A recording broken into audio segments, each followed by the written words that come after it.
Coming up this week on the Markcast. Well, here you go, XFL fans.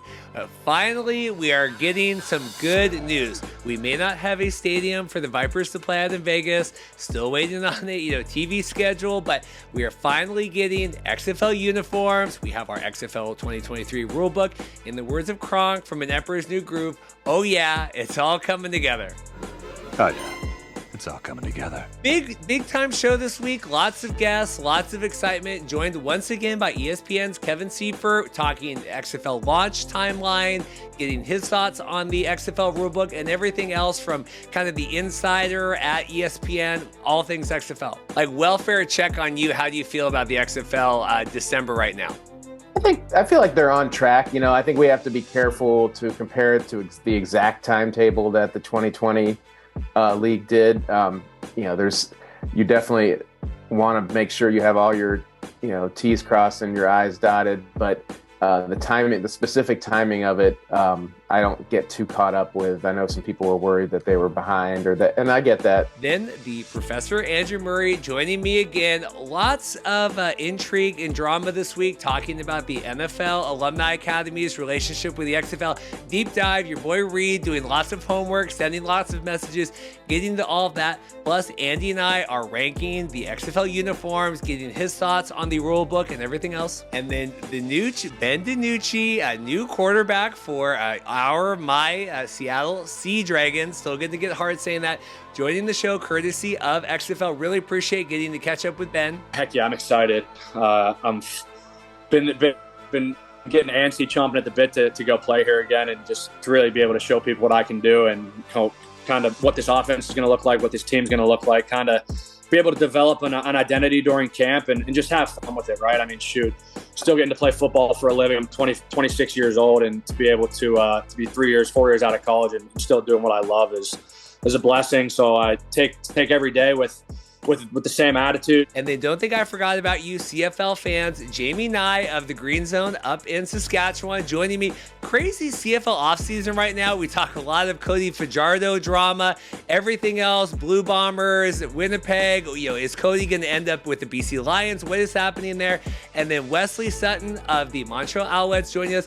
Former XFLer, Wesley now finding success up in the CFL. We talk his transition from the American game to the Canadian football game.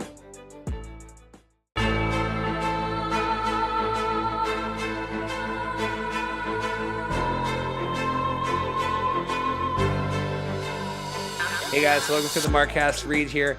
What a great week this week. Truly, I had some rumors coming my way that we were getting the rule book, everything else this week. We were going to have some news to talk about. And then lo and behold, we also got the uniform rollout. Very exciting. I was even more excited that I was home and able to live stream for that. If you missed the live stream, we did do a breaking reaction live stream. I had Thomas O'Grady of Game Plan Creative coming on. Tom does a lot of design work for sports leagues for decades. And so Tom had lots of insights kind of about what he thought the XFL should do. And then obviously we got the uniform reveals, and then we got a lot of Tom's thoughts about that. Really appreciate that. That's on the YouTube channel and also in audio if you missed that. But that was a lot of fun. We had a ton of people stop by and watch. We kind of did the Sports Center breakdown and then all this stuff on that. We're going to do more of that today with Andy, but if you want kind of like that breaking news analysis of all of that, that was a really fun time we had on Wednesday with the uniform announcements from the XFL. Today on the show, Kevin Seifert. Really happy to have Kevin back on. Appreciate that. Been trying to get Kevin on for a while. Kevin obviously busy covering the Minnesota Vikings in the NFL, but always curious Kevin's thoughts. He's kind of the XFL insider for ESPN. He's always the one that's got kind of the details coming out with everything. A really fruitful conversation, I thought, with Kevin, getting his thoughts on the rule book, rules he's happy to see come back. We talk about the challenge, the coaches being able to challenge plays now.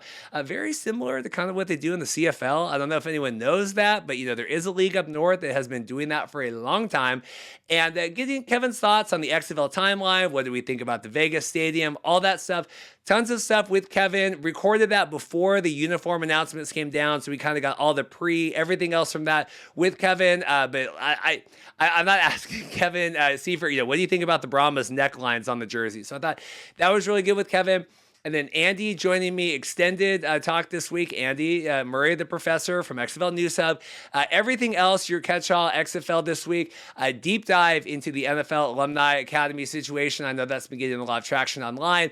Obviously, I was busy doing the uniforms and stuff. I spent the last 2 days sending lots of messages, emails, communicating and corroborating with everyone to try to give you guys, at least from what I can tell, the best reporting that I know so far. It might not be the best reporting, but it's the best reporting that I have to give you guys about that. Ben DiNucci, really appreciate XFL setting that up. Really appreciate that. The team over at the Sea Dragons.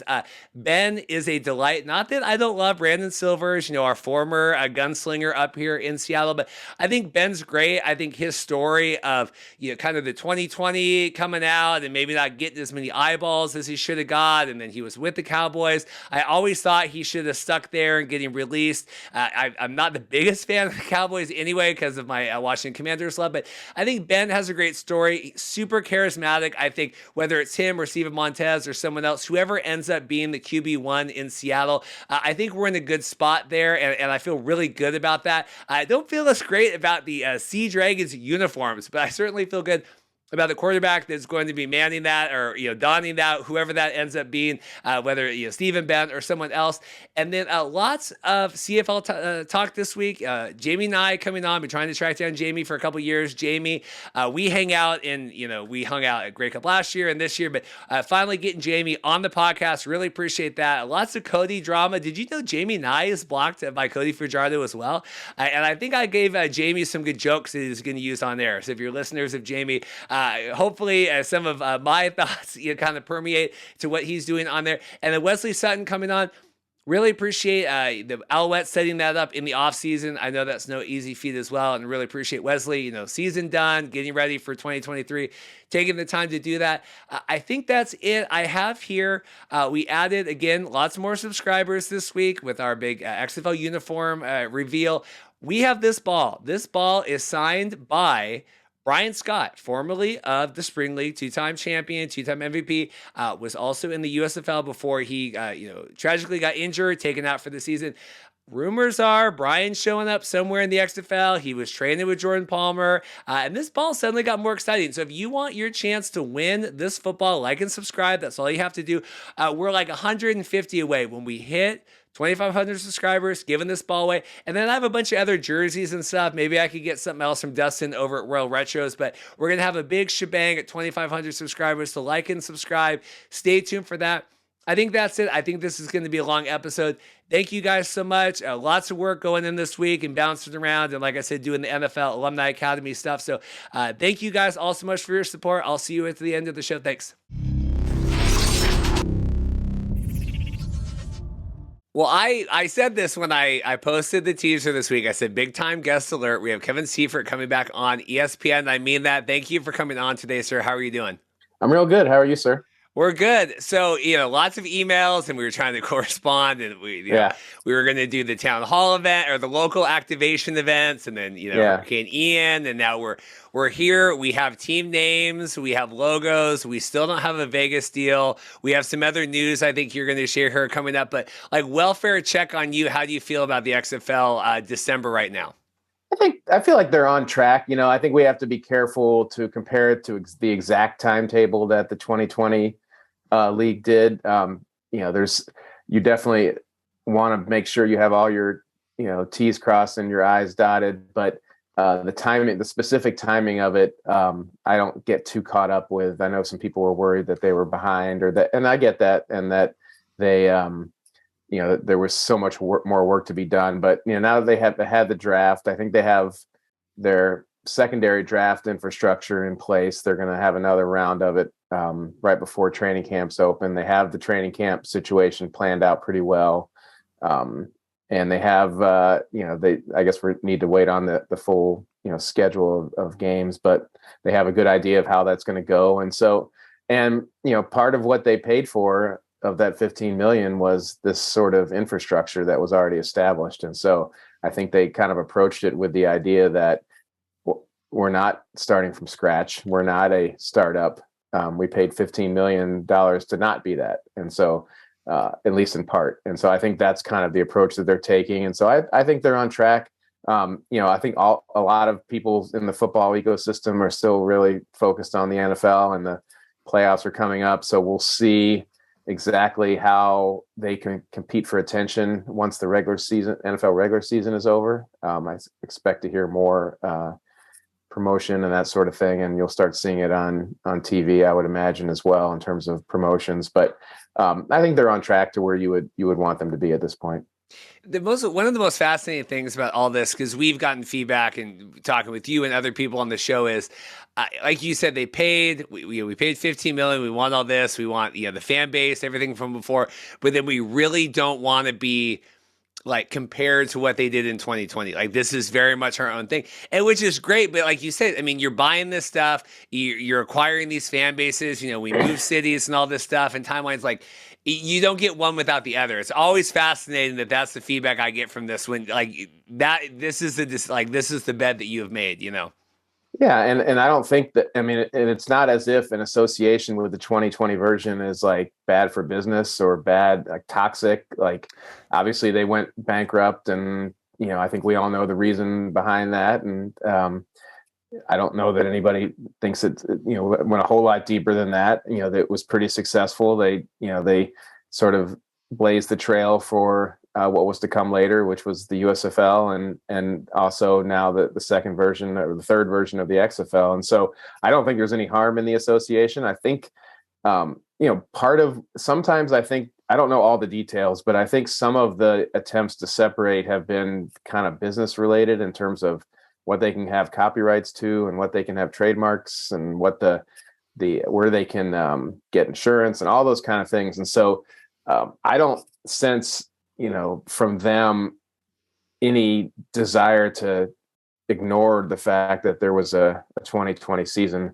I think that they just are maybe a little wary of relying too much on it because it was 3 years ago. It'll have been 3 years ago. And so not to act as if you're just picking up where you left off. And so I think when you watch it from afar and you didn't know that there had been an ownership change, you'll probably see enough similarities that it wouldn't make you think this is under new operation. There'll be some things that are different, and there'll be some things that people have forgotten. But I think that in the broad landscape that there'll be enough connection points that it won't be as if it won't, regardless of what they might say or what they are hoping. I think people will see a lot of connection points, and I don't think that's a bad thing.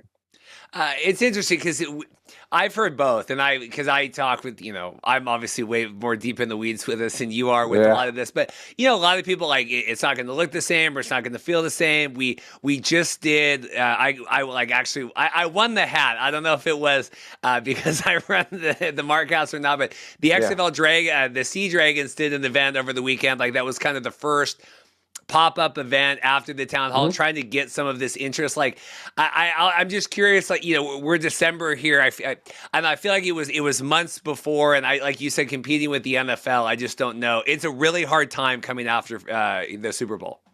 Yeah. And there's not, I think there can be that issue. I also think that they're gaining a lot of attention in growth areas where they weren't before, basically because of Dwayne Johnson, and like, they have one of the most marketable people in American celebrity, the world of American celebrity is one of their owners. And so they may not be generating the kind of hardcore football attention, but I am positive, compared to say an Oliver Luck led operation where, the people really were nerding out, including me, on the football innovations and the football approach and the impact it could have on the football ecosystem. They're gaining broad, enormous attention outside of that world through him and through the Disney partnerships, I think, and elsewhere. And so it may not be the same. It may not be the groups that we kind of circulate in. I guess I should assume that you're not circulating in the Rock's celebrity circle. Neither am I. But people who are fans of him, a lot of those people wouldn't necessarily have been XFL fans, and their eyes have been drawn. And so I think we have to probably step back and broaden what we're looking at there when we talk about, the extent to which they've generated attention, because there's enormous numbers of new eyes on the league as a result of him. When you came on back, and I think it was sometime over the summer, I think it was before the NFL season came on, and said the most interesting thing for you was going to be them negotiating the stadium deals, because here, you had Vince and Oliver before. I mean, Vince primarily with that. The decision to go from the hub to the modified hub. Okay, we're going to play in these cities and house everybody. Are you surprised that we still don't have an announced place to play in Vegas, and that you kind of foresaw this being an issue from back whenever you were on? Yeah, and I think there was a lot of there's a lot of manpower. I think I remember we talked about this earlier. Just a lot of manpower that goes into and legal probably fees and legal work that goes into creating these leases. I don't have the specific reason. I don't know why they haven't announced a Las Vegas stadium. There's only a couple of options there, and maybe they're haven't gotten to an acceptable deal with either one of them, or and maybe there's some people who looked at the lurch that some of the other stadiums were left in after the bankruptcy, and partially knowing that was a very unique situation, but also knowing that all these leagues prior to now have failed eventually, every single one of them, if not after 1 year, after several years. And so making sure that you're not caught in a bind if that were to happen. And so, like I said, I don't know the details. I'm quite confident they'll find a place to play, but I do know that, that was, in talking to some of the USFL people, like that was one of the streamlined things that they were able to do. Was, there were some downsides to it, but only having to negotiate the one stadium and then next year a couple more was allowed them to move a lot quicker and allow them to be a lot more efficient. And this is a different model, and I think it was anticipated that it would take a while. Like I said, I didn't necessarily think we'd be at this point, but I there's only a couple options, and they'll find a place. Whether it's we're recording a little early this week, whether it comes out this week, next week. I think the Vipers tweeted, "Hey, good news coming here, happy Monday," or whatever. But yeah, whenever it comes, presuming they don't play in Arlington, they will play in Vegas, somewhere. And yeah, do you concern? Okay, we've lost time there. We haven't been able to, or is it Vegas? Like it doesn't matter because people are going to go see stuff because it's in town. Like, is Vegas a unique model in that, or I mean, I can speak to the NFL portion of it. Their games are destination games for people all over the country. At ESPN, we have this partnership with I think it's called Vivid Seats, and they are able to come up with estimates based on the online purchases of how many home fans will be at a game, how many people are coming in from out of town with connections to the opposing team. And their games, like people come in by the thousands from other cities to watch Raiders games, like most often against the opponent, especially if it's a good team. And the same is to a lesser extent in Los Angeles for the Chargers and Rams games. And so Vegas is a unique model in that it's a that you could add Vipers games to the list of things to do in Vegas when you come into town. And that I don't know if that works at a lower level than the NFL. I'm sure they'll get more walk-ups than other XFL type teams would, but certainly the quicker the better. I mean, they're whatever marketing they're doing locally has already started. They just can't tell people yet where they're playing, and so I don't think that there's they've necessarily fallen behind because of that. And I also will be interested to see if Vegas, if they attract, if there's ever like a data study done on the demographic of people who go to those games. Will it be similar to the NFL, where it's a lot of people who didn't necessarily come to Vegas to go to one of those games, but who came to Vegas and chose to go to a game as well? I would be curious if, the hindsight here, if the juice was worth the squeeze on this. I mean, I know Mike Mitchell's come on and reported this might have been a Jerry Cardinale decision. Hey, we want to be in Vegas versus, pulling out of LA or New York. Like we had on one of the beat writers in Vegas when we were talking about where are they going to play and whatever. And it's if if we can't interview The Rock, like we don't really care about this league right now, right? Like we have so many other things in Vegas, and we're covering the Golden Knights and the indoor football. Like, I'll just be curious if you could have done it in 2 years from now when you have it all locked in and just go to Canton right now and just play it, whatever, take over the USFL. Like, I just be curious if it was worth it. Yeah, and we'll find out. And I just think that just the business people look at Vegas as such a growth opportunity, and maybe the peak of that has already happened and it's coming, it's leveling off. I don't know, but like hockey was first and then the Raiders went, and it used to be a place where no sports would go to, and suddenly it became acceptable, so everybody pounced. And so I'm guessing the XFL wanted to jump in there and see what is left over, I guess. But they also, it's not like year to year moving a XFL franchise is quite as dramatic as moving a NHL franchise, because the infrastructure in town is pretty limited. We're done with the draft. We lived through that. Are you surprised we got like the countdown to the draft, right? I think Laura hosted that, and then we've kind of rebranded that now. It's just like whatever, going to kickoff. But are you surprised that we didn't get more, that it was the online? Were you surprised at all with how the draft was presented? No, like I think back to I covered the 2020 XFL draft, and it was literally being done in like a very small conference room in their office across the street from the WWE headquarters. And like, they had a little corner set up for where Oliver Luck could do like a live shot or two on SportsCenter. And then I think they were planning to stream it, but like some things didn't happen quick enough, and so they didn't. And so you really didn't get any, even like just if you wanted to just log on and see a list of people as it was happening, you really couldn't. And so, it's tempting to say, well, the NFL draft is such a massive event that there has to be some way to replicate it at a lower scale. And if anything, they were probably more ambitious this year, creating a streaming event and creating, having Dwayne Johnson there, probably again brought eyes that wouldn't otherwise have been there, and created a lot of social media moments, maybe more importantly than the actual stream that they could clip and send out.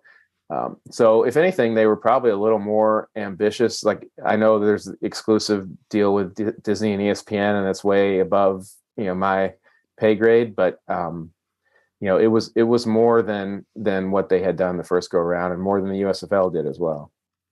I mean, as someone that I streamed the whole 8.5 hours, Kevin, of the draft, we did it. So I appreciated not having to compete with like the official XFL stream, but at least like the quarterback show or something, like I would have figured, like, we've just had this promise for 2 years of, okay, like Dwayne and Danny, and we're filming all this stuff we're gonna do, and then I appreciate it. I like the little live aspect of it, like you said, the social media. I don't know. Maybe they talked big, and now they, hey, okay, well, that's way over the top or whatever. But like, I was always told, hey, like, we got to figure out how we're using The Rock in this on ESPN, not posting clips to XFL Twitter later. Yeah, and maybe that's coming, and maybe there's two sides of every agreement, and like, there's probably a limit to which you can broadcast the XFL draft as well. And so I anticipate there being more connection between him and Danny and ESPN and the various other entities that, platforms that they're in agreement on as we get closer. And that was probably like a first step. Talent level that came out of it, were you surprised, better or worse? Any names that took you off guard? I know Ben DiNucci was one of the kind of the more, my friends were like, oh, hey, like we kind of know him.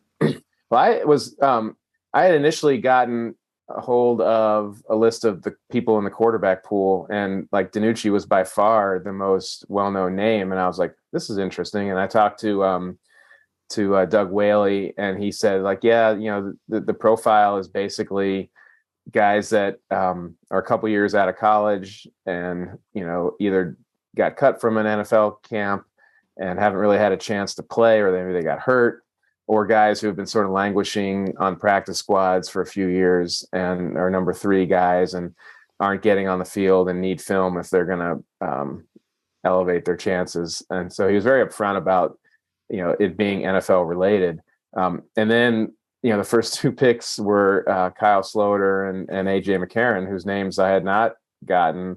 And I guess it came together very quickly. And I was a little surprised there because I had talked to Doug, about, Landry Jones and that he was sort of the main quarterback taken in 2020, and it didn't really work out for him. And it wasn't really necessarily a big enough name that people were like buying tickets to go to games because of Landry Jones. And worse, he wasn't necessarily playing well enough to give them the other part of what you need in that regard is you really need competent quarterback play to make the whole thing work. Like if you've got a guy that can't play, then it's not going to be a very pleasant game to watch, no matter how good the coaches are, no matter how good the rest of the roster is. And so I was a little surprised with the AJ McCarron, that was somebody who was targeted because I think he's 32 or so and hadn't played in a while, but we'll see, open mind there. Kyle Sloter, I think, he proved that he can play a little bit in the USFL, and I think he led the league in yardage at least. And so he was a guy, frankly, that I remember Oliver Luck telling me that he really would have liked, that he really wanted for the 2020 season. But at that point, they couldn't pry him off of sort of the practice squad track. Kyle thought that he was on track to, keep moving up the ladder in the NFL. And so, to me, like that's where it all starts is that is those quarterbacks. And, there's a few names and a few guys that are intriguing. And we all know that like at the beginning of the 2020 season, we wouldn't necessarily have pegged PJ Walker to be the best, by far the best to come out of that league. And so maybe there's somebody who just needs that chance and will show us that they can be the next PJ Walker. But it was pretty much along the lines of what I thought otherwise across the board. It seems like, I guess first off, were you surprised that we had Sloter and Perez, guys that were with the USFL jumping ship, utilizing that, hey, we got signed to the practice squad, we're free from the USFL contract? No, I think that there's been a lot of behind the scenes, pushing and pulling and frankly competing. I think, I'm trying to think when we reported it, but it was much earlier this year, probably right before the USFL season started, where Doug Whaley and a couple other, maybe Mark Ross, met virtually with as many agents who would jump on with them, and we're basically trying to sell them on XFL is going to be a better platform. XFL is going to pay more money. XFL is a better place for your client. We know the USFL is jumping in first, but and so the USFL was trying to sign everybody to 2-year contracts. They didn't get everybody signed. Some of them, could become available at the end of this year, and some of them, as you said, the practice squad workaround. There's been all kinds of. There's a recognition that at quarterback and at offensive line, there's not enough to go around. Probably the other positions, there's enough younger players that you can have 2 leagues, but there may not even be enough offensive linemen, like competent offensive linemen for one. And so they're going to have to make, and the USFL had to do the same thing, make some schematic adjustments or schematic, at least lean into the idea that you're not going to have 5 guys who can hold their block for 2.5, 3 seconds. And so how do you get around that? Is it quick passing? Is it read option? Is it draw? Like, how do you scheme around that? And that might have been the case, even if there's only 1 league. With 2 leagues, that's definitely a concern. So that's like, from the personnel standpoint, when you're talking about alternative leagues, those, even the NFL, like those people will tell you, like those are 2 of the harder positions to fill. And so when you get down to the second level of XFL, USFL, like that's where the concern is. And if you have a team where the quarterback isn't great and the line can't block, then no matter what else is happening, it's going to be really a tough watch. And that's what you have to keep in mind. The NFL does too, but especially at the second level, we're trying to make a good impression, is that the quality of the game has to meet a certain standard or people aren't going to want to watch it. It's interesting you're talking about Sloter and them not being able to get him off the practice squad track, because God forbid if any of these leagues could exist for a couple years to have that be a real option here. Yeah. And, we just saw yesterday, like all these players in the transfer portal, and you're one of 1,000 and you're trying to do all that. Like, it's cementing these as like, this is another option that you can do. I just think it's pivotal. And I think USFL is getting to that point, right? Having made it now, going into year 2 in the XFL, like this is what we need. I mean, there's just so many players that need the opportunities. Yeah, and I know Tom Brady's agent, Donald Yee, was trying for a long time to come up with a sort of an alternative league that would even take people straight from high school, be almost like a college level pro league, and say like, if your goal as a high school kid or as a young college kid is to play in the NFL, going through the college ranks is not the only, and getting drafted out of that is not the only path. And so that hasn't really materialized, but the idea of creating more avenues to get to the NFL or to get to a higher level of football, it requires, I mean, you think back to the XFL 2020 plan, like they'd set aside hundreds of millions of dollars for a 3 to 5 year plan. And so it takes a ton of money to do that. And no one's been willing yet to do that. But if the USFL can stick around and the XFL can, find its place over time, then yes, you create, you change the paradigm. Basically, you change the infrastructure, and it's not just college football that's responsible for feeding the NFL. And this transfer portal is a perfect thing. And I know this is certainly not the case for many of the kids, but certainly for some, like they are better off financially staying in college, finding the best free agent deal through the transfer portal where they'll get, millions of NIL money in that first year and for 1 year, and then go to the NFL after that. There's less incentive now to even go pro in the first place. So another obstacle that's been laid in terms of the college game being the sole provider of immediate NFL talent. So we're recording this kind of out of order today, earlier in the week, and talking some news coming out this week, right? Potentially, and other things going on. So why don't you fill us in on everything, and I'll figure out how to type all this up in post. Yeah. Well, the big thing is like, what really piqued my interest in the 2020 XFL was the attempts by Oliver Luck and Sam Schwartzstein to basically redesign the game. And I'm kind of a rules nerd, and I know it's a small community. It's it's not quite the rock size celebrity community, but people who like want football to evolve and be locked in for the next generation, and knowing that you can't just sit tight. And so I was really intrigued by a lot of the rule innovations they've done. And again, we've talked about infrastructure, and the XFL paid $15 million. These guys paid $15 million to keep this infrastructure, and one of the things they're definitely planning to keep is the rulebook. And there's going to be, and this is no surprise, I think, to anybody, but the kickoff that is really was probably the most unique thing is going to stay. I think they were at 90 plus return on it. People were starting to learn how to block it in those first 5 games. The NFL is still at less than 40% returns, so it's a home run. And I think people, like, after they saw it once or twice, like, it didn't really bother them as far as being too out there. They're going to keep using the official to spot the ball so they can move the game as quick as they can. I think that they'll make a few kind of mechanical adjustments in terms of how the play clock will be administered, but it'll still be about the same, about 35 seconds from the end of the play to the next play.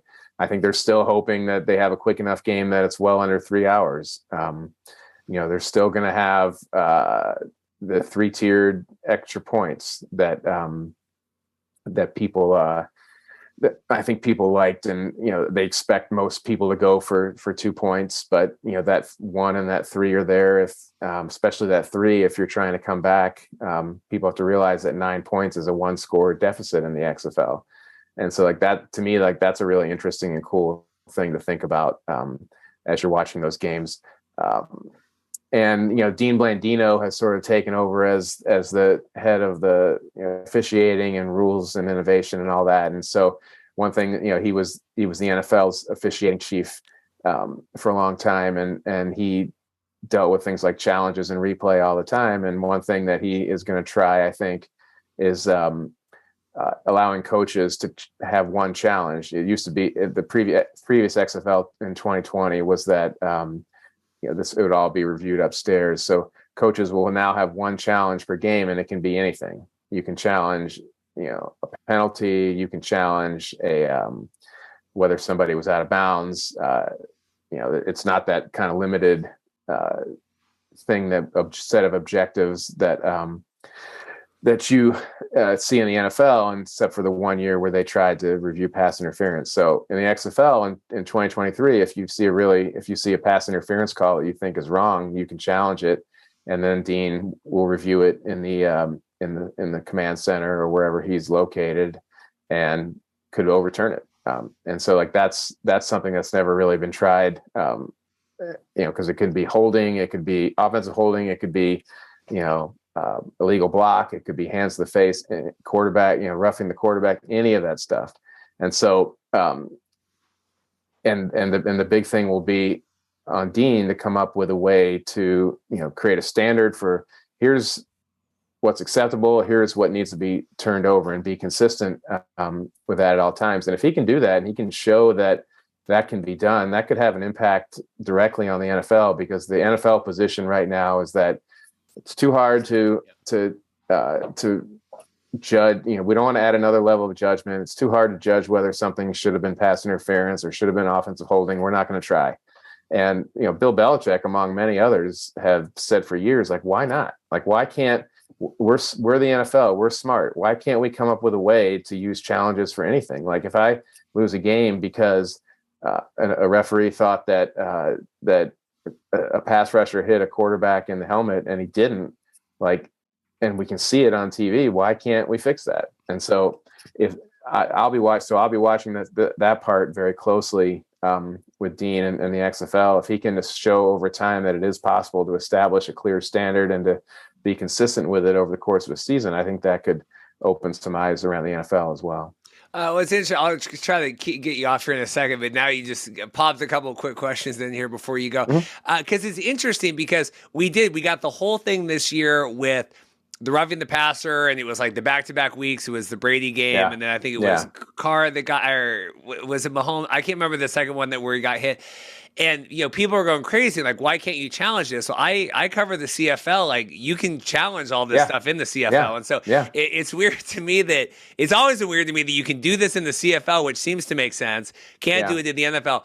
But I like this where the XFL, it is supposed to be kind of the training grounds of, okay, let's experiment with some things. I think this is a clean way to kind of at least introduce it in, right, without totally change. You have one challenge, like, we're not going crazy here. Yeah, and you might save it for the end, and you might not want to waste it in the first quarter, even if it was a really bad call. So they're not going to create a situation where people are challenging throughout the course of the game. And I've done stories on the CFL as well in terms of their replay, and what they said is that it took them a while. Like, the first year they did it, they didn't have a good standard, just like the NFL didn't have it, but they brought it back for year 2 and they got better at it, and they brought it back for year 3 and they made some tweaks, and they eventually got to a place where they thought they had it down. And I think you'd have to ask, people, any individual person who watches CFL if they think so. And I think people have different ideas, but I think they feel like they have a 97, 98% hit rate on that stuff. So that's pretty good. And so the first week, the XFL might not,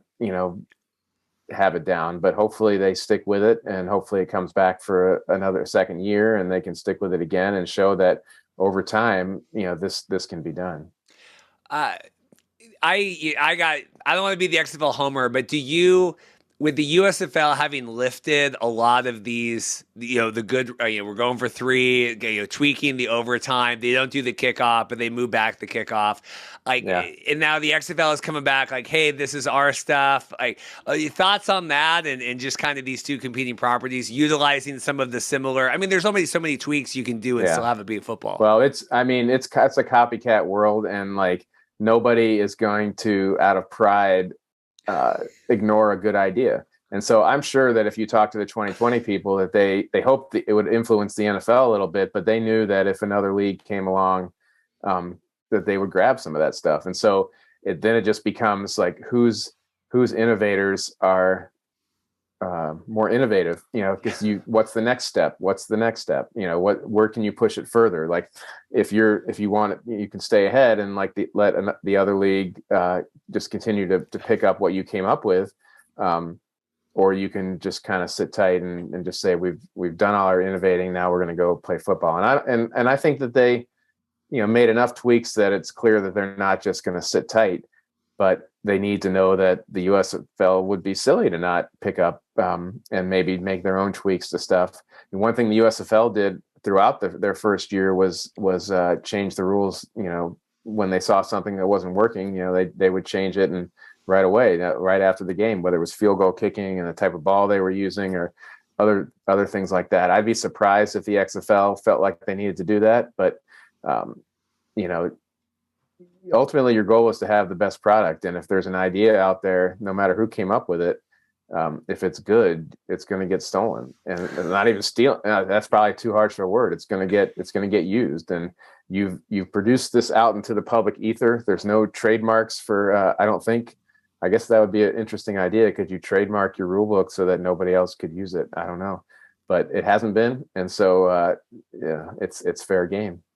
I can't remember if it was on or off the podcast, but Sam Schwartzstein told me watching the first XFL kickoff and like the guy was like slightly out of position and like they had rehearsed it because it had to nail it. Him, the story, him watching from the sidelines and like the sigh of relief when it was able to be fielded and ran back, because if it looks like crap on TV the first time, you're like, what the hell is, like, okay, we're moving on. Like, what is this? Yeah. And I think the TV partners, ESPN and Fox and ABC in that iteration were really good about prepping people for what it was going to look like. So I don't think like anybody, like any fan who had been paying any attention at all were surprised by it. But, even like I remember talking to some of the old school scouts that the XFL used that year, and they would look at it, and the first time they saw it, they'd be, what the heck is this? Like this, garbage, and then they watched it, and then they saw that really what you're doing is you're kicking off, and then you have a running play. It's like you block it as a zone scheme block. And if you want to run a trick or you want to run a revert, you could do all that stuff too. But like just understanding what you could do with it probably took some time as well. But the idea that it's a live play almost every time is I think the most important thing.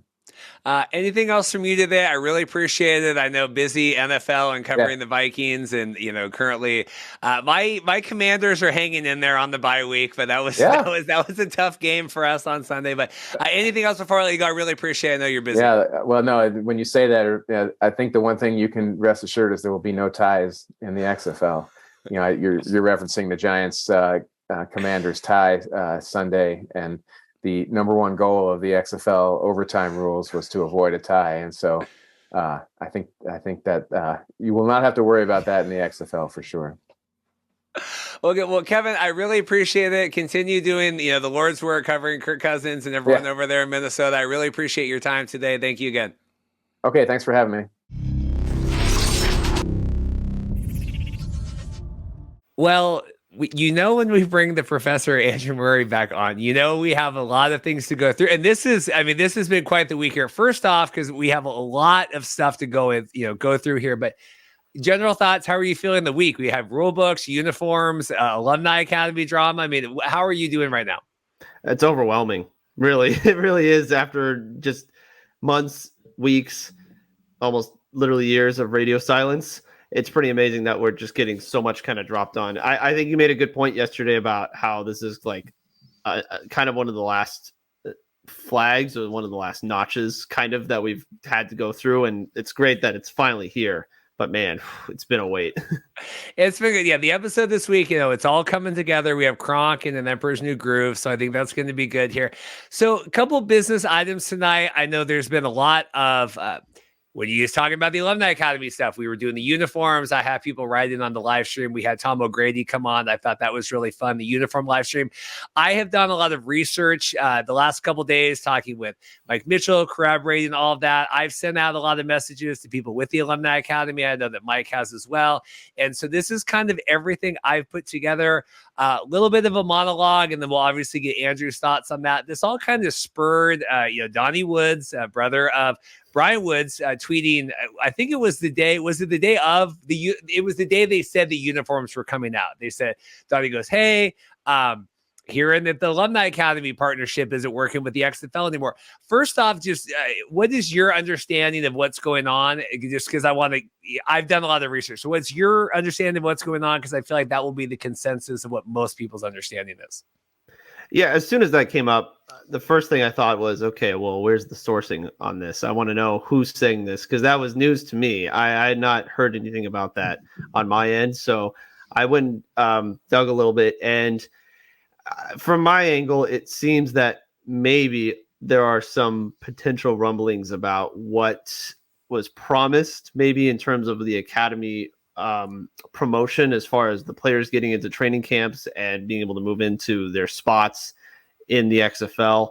And obviously, we've talked about this ad nauseum. There's only so many spots for so many people, and this is something that if you are taking into account how big the academy is and how big the roster sizes are for this league, there clearly is going to be some people that are going to be left out in this case. But it wasn't something that I thought, or at least come to understand, that was a rift at all between this relationship. So that is what kind of surprised me. I want to hear more, and I want to get more details.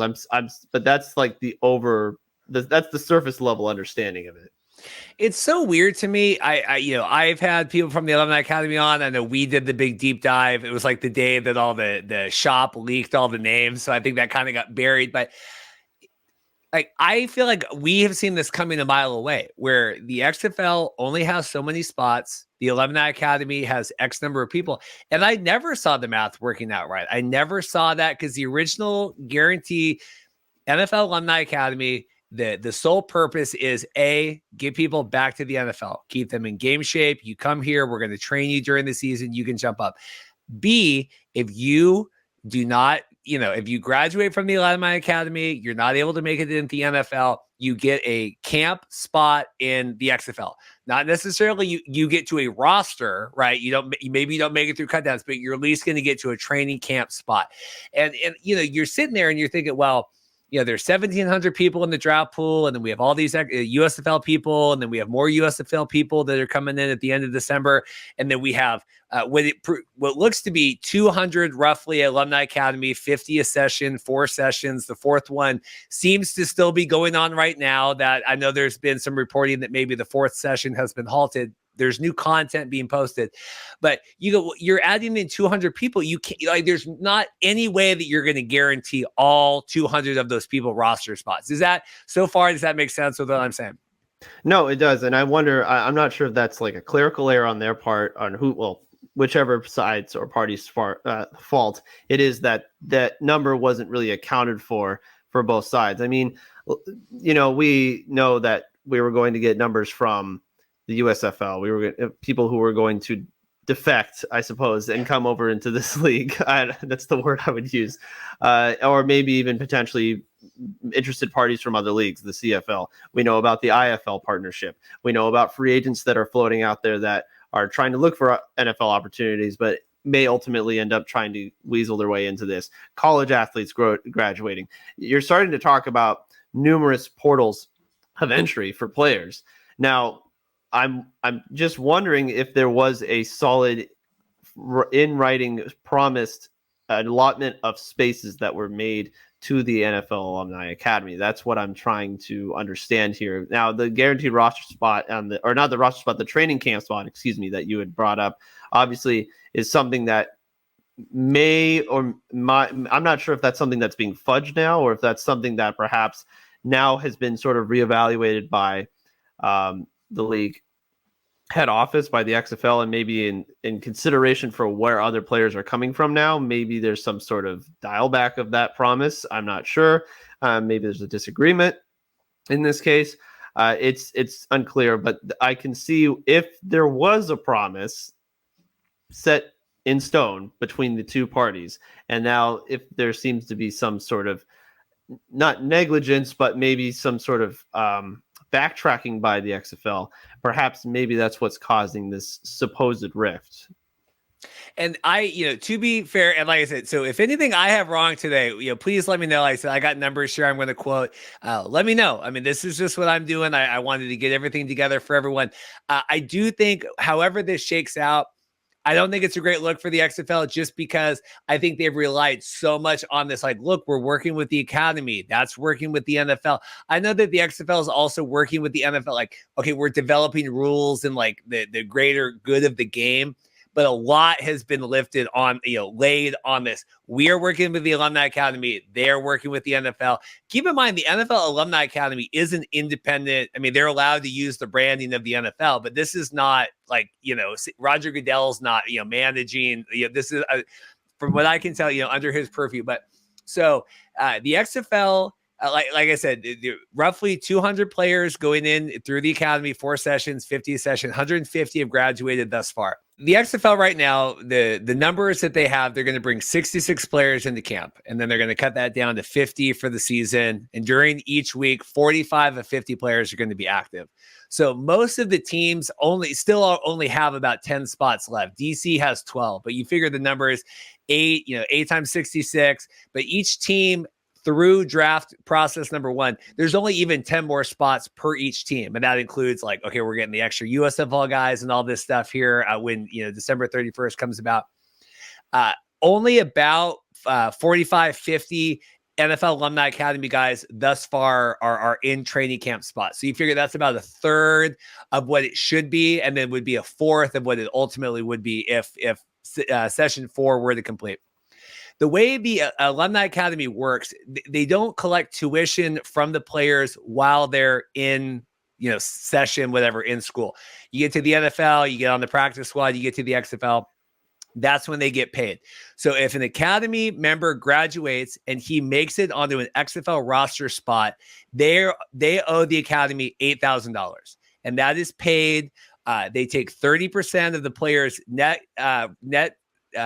salary every week to pay that off. And so it says here, they take 30% of the player's net pay, and that gives it to the academy until the $8,000 tuition is covered, or until it's 18 months past them graduated, whichever comes first. If a player is not active, the league doesn't take money that paycheck. And then obviously if they're cut, that doesn't make it. So if you assume 150 players make it into the XFL, 8,000 per player, that's 1.2 million. Right, that the academy would be owed from the XFL. And if all 200 players get in, it's 1.6 million. But if you look at it and you're doing the math, if there's 50 players in at 400,000, it's substantially less, right? What is that, 600,000? Like, that is where I believe that is where, when we're hearing these reports about, okay, there's funding issues, there's payment issues, I believe the academy, which from my understanding is not owed anything yet, because no player is actually, no one is actually on the roster at all. I mean, they're still going through this, but I think they're doing the math and looking ahead and going, we're supposed to get like $2 million here. And if our numbers work out, we're only getting like 600, 700,000, depending on the numbers. Does that kind of make sense how I've explained that? Absolutely. And I think maybe that's why they're considering that a sunk cost, right? They're saying, well, wait a minute, this is not even close to the number that our projection models had laid out in terms of the owed amount of money that would come from those players. So I think maybe that's where some of the disagreement is coming from as well.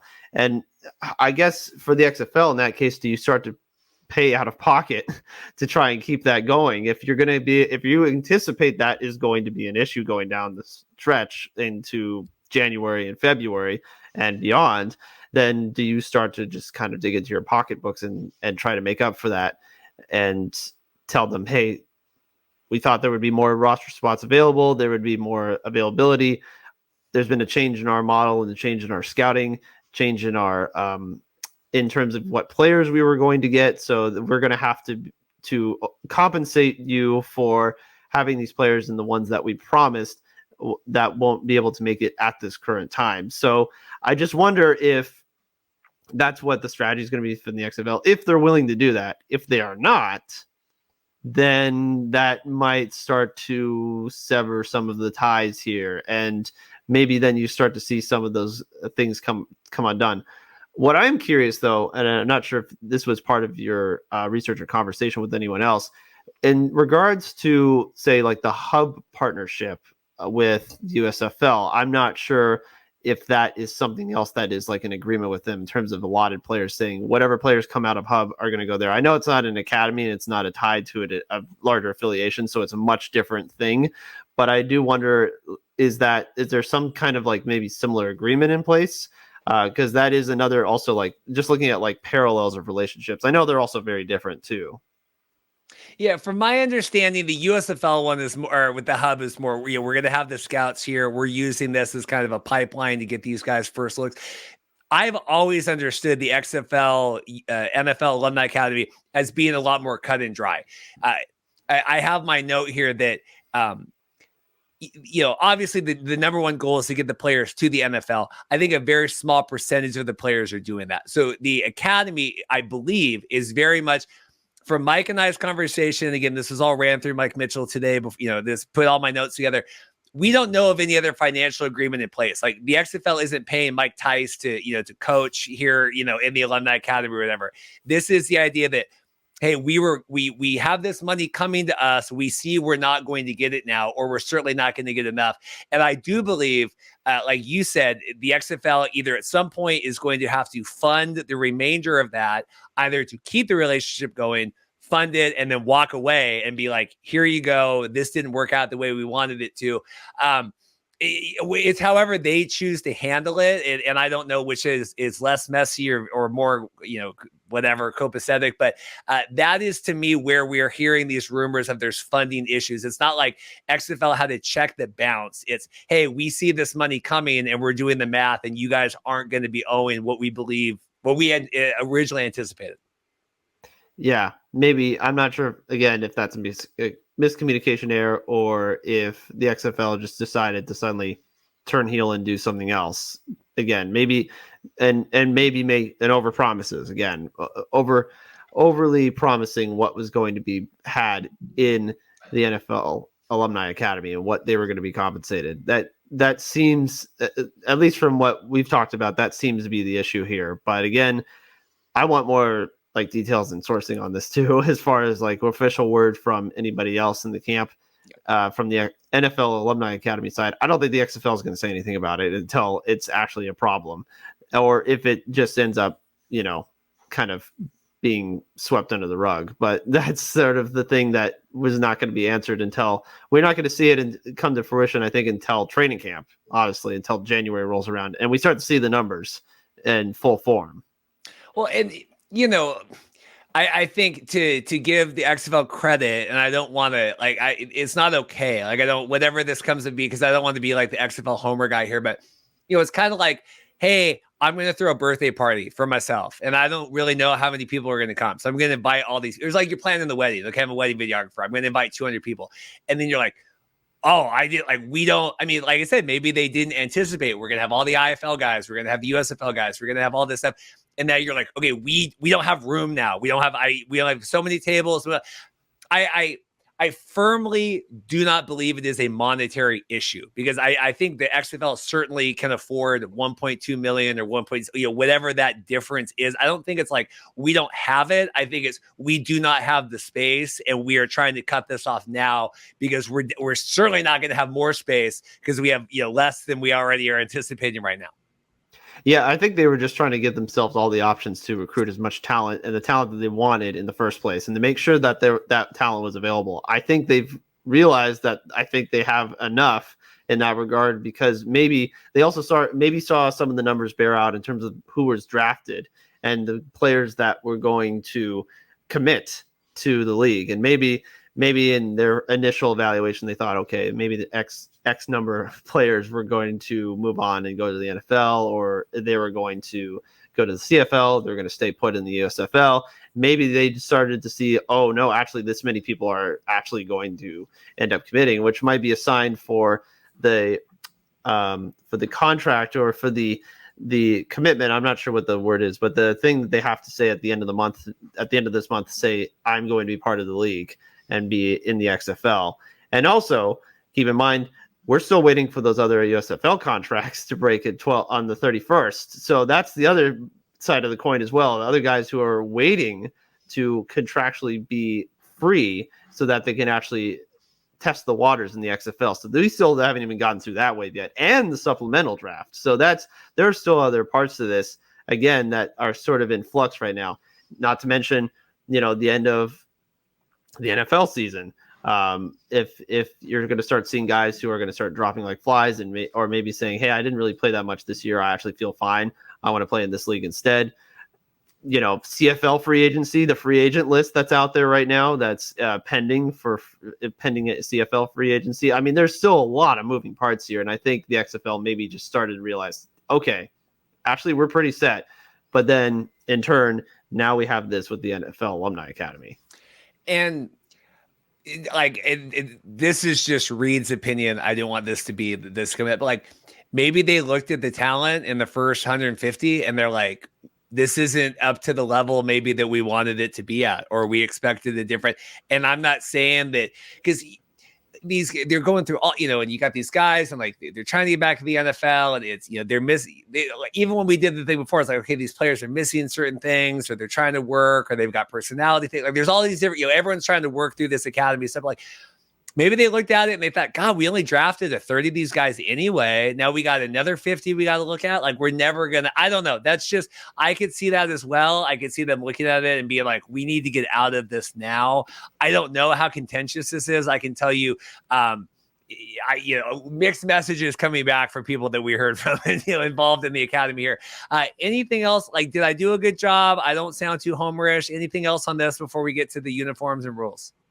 The only thing else that I thought about actually while you were saying that was the negotiation list that's used in the CFL. I wonder if that's a model that maybe the XFL looks at going forward and saying, okay, we're going to put X number of players on this list for each team that are going to be possible candidates to come into the league, as opposed to having a direct partnership with some academy or with some affiliation. Now, of course, they've already been starting to make partnerships anyways. That's sort of what Danny and The Rock have been doing this entire time. I mean, they were going to try and have a partnership with the CFL. So, they clearly, that seems to be the way that they go about their business. But I wonder if there's some sort of adaptation of that model going forward, because that's what the CFL does, right? They just say, oh, well, we'll just put this person on our list, even though there's no way they probably would ever come here. Who knows? That's kind of something that they do as well. So I'm not sure if maybe that's something that the XFL could look into. I'm sure they probably discussed it with them, or at least evaluated it during those meetings last year. Or maybe I'm wrong. Maybe they just totally bypassed that part. Well, I think that guaranteeing anybody anything is always going to be a mistake. And say as long as you successfully complete this session, you're going to get a spot.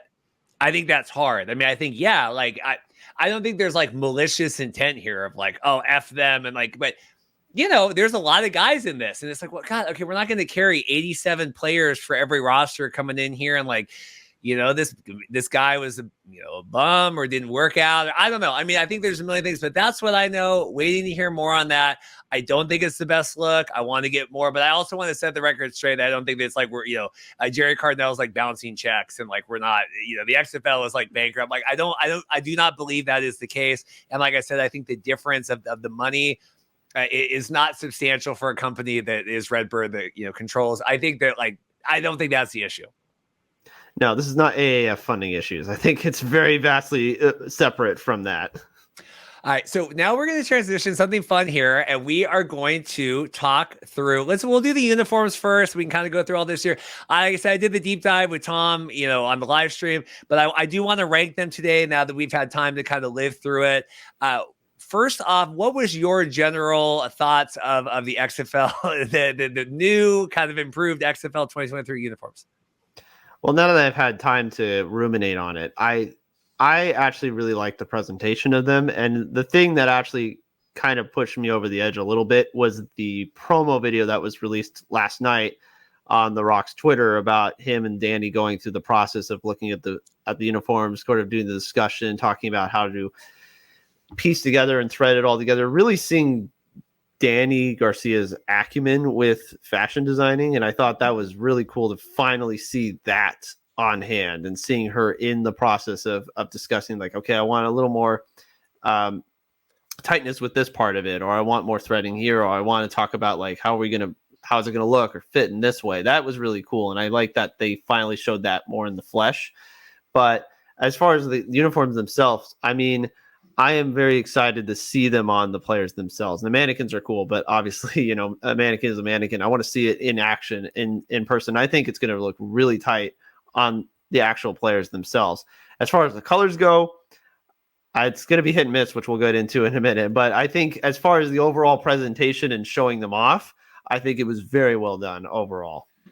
I loved that video. The behind the scene, it was like 5.5 minutes. I thought it was great seeing The Rock, and man, like Danny, you've believed in this your whole life, and this has been so many years. I thought that was great. Some inconsistencies in the uniforms. I'm not gonna like him and ha all day. I want to get more of your thoughts on this, just because obviously you're on here, and I did my hour and a half the other day, but. We have 18 different people from Under Armour, but yet, like, why is the Vipers on both the home and away?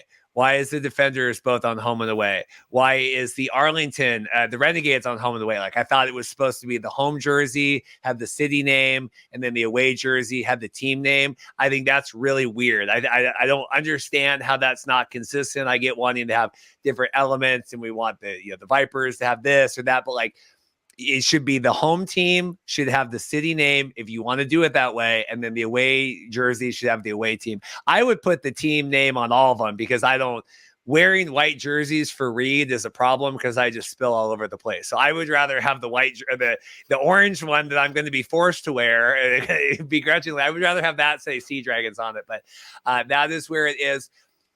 We have here, we'll just kind of go through. I have the design doc. If you want to get any like closer images, I can pull that up as well. But this at least shows helmet, home, away. You see on this one, it's got St. Louis on the home, Battlehawks on the away. More of a like Detroit Lions gray and not a white away like you would traditionally think. Blue pants and all that, gray pants.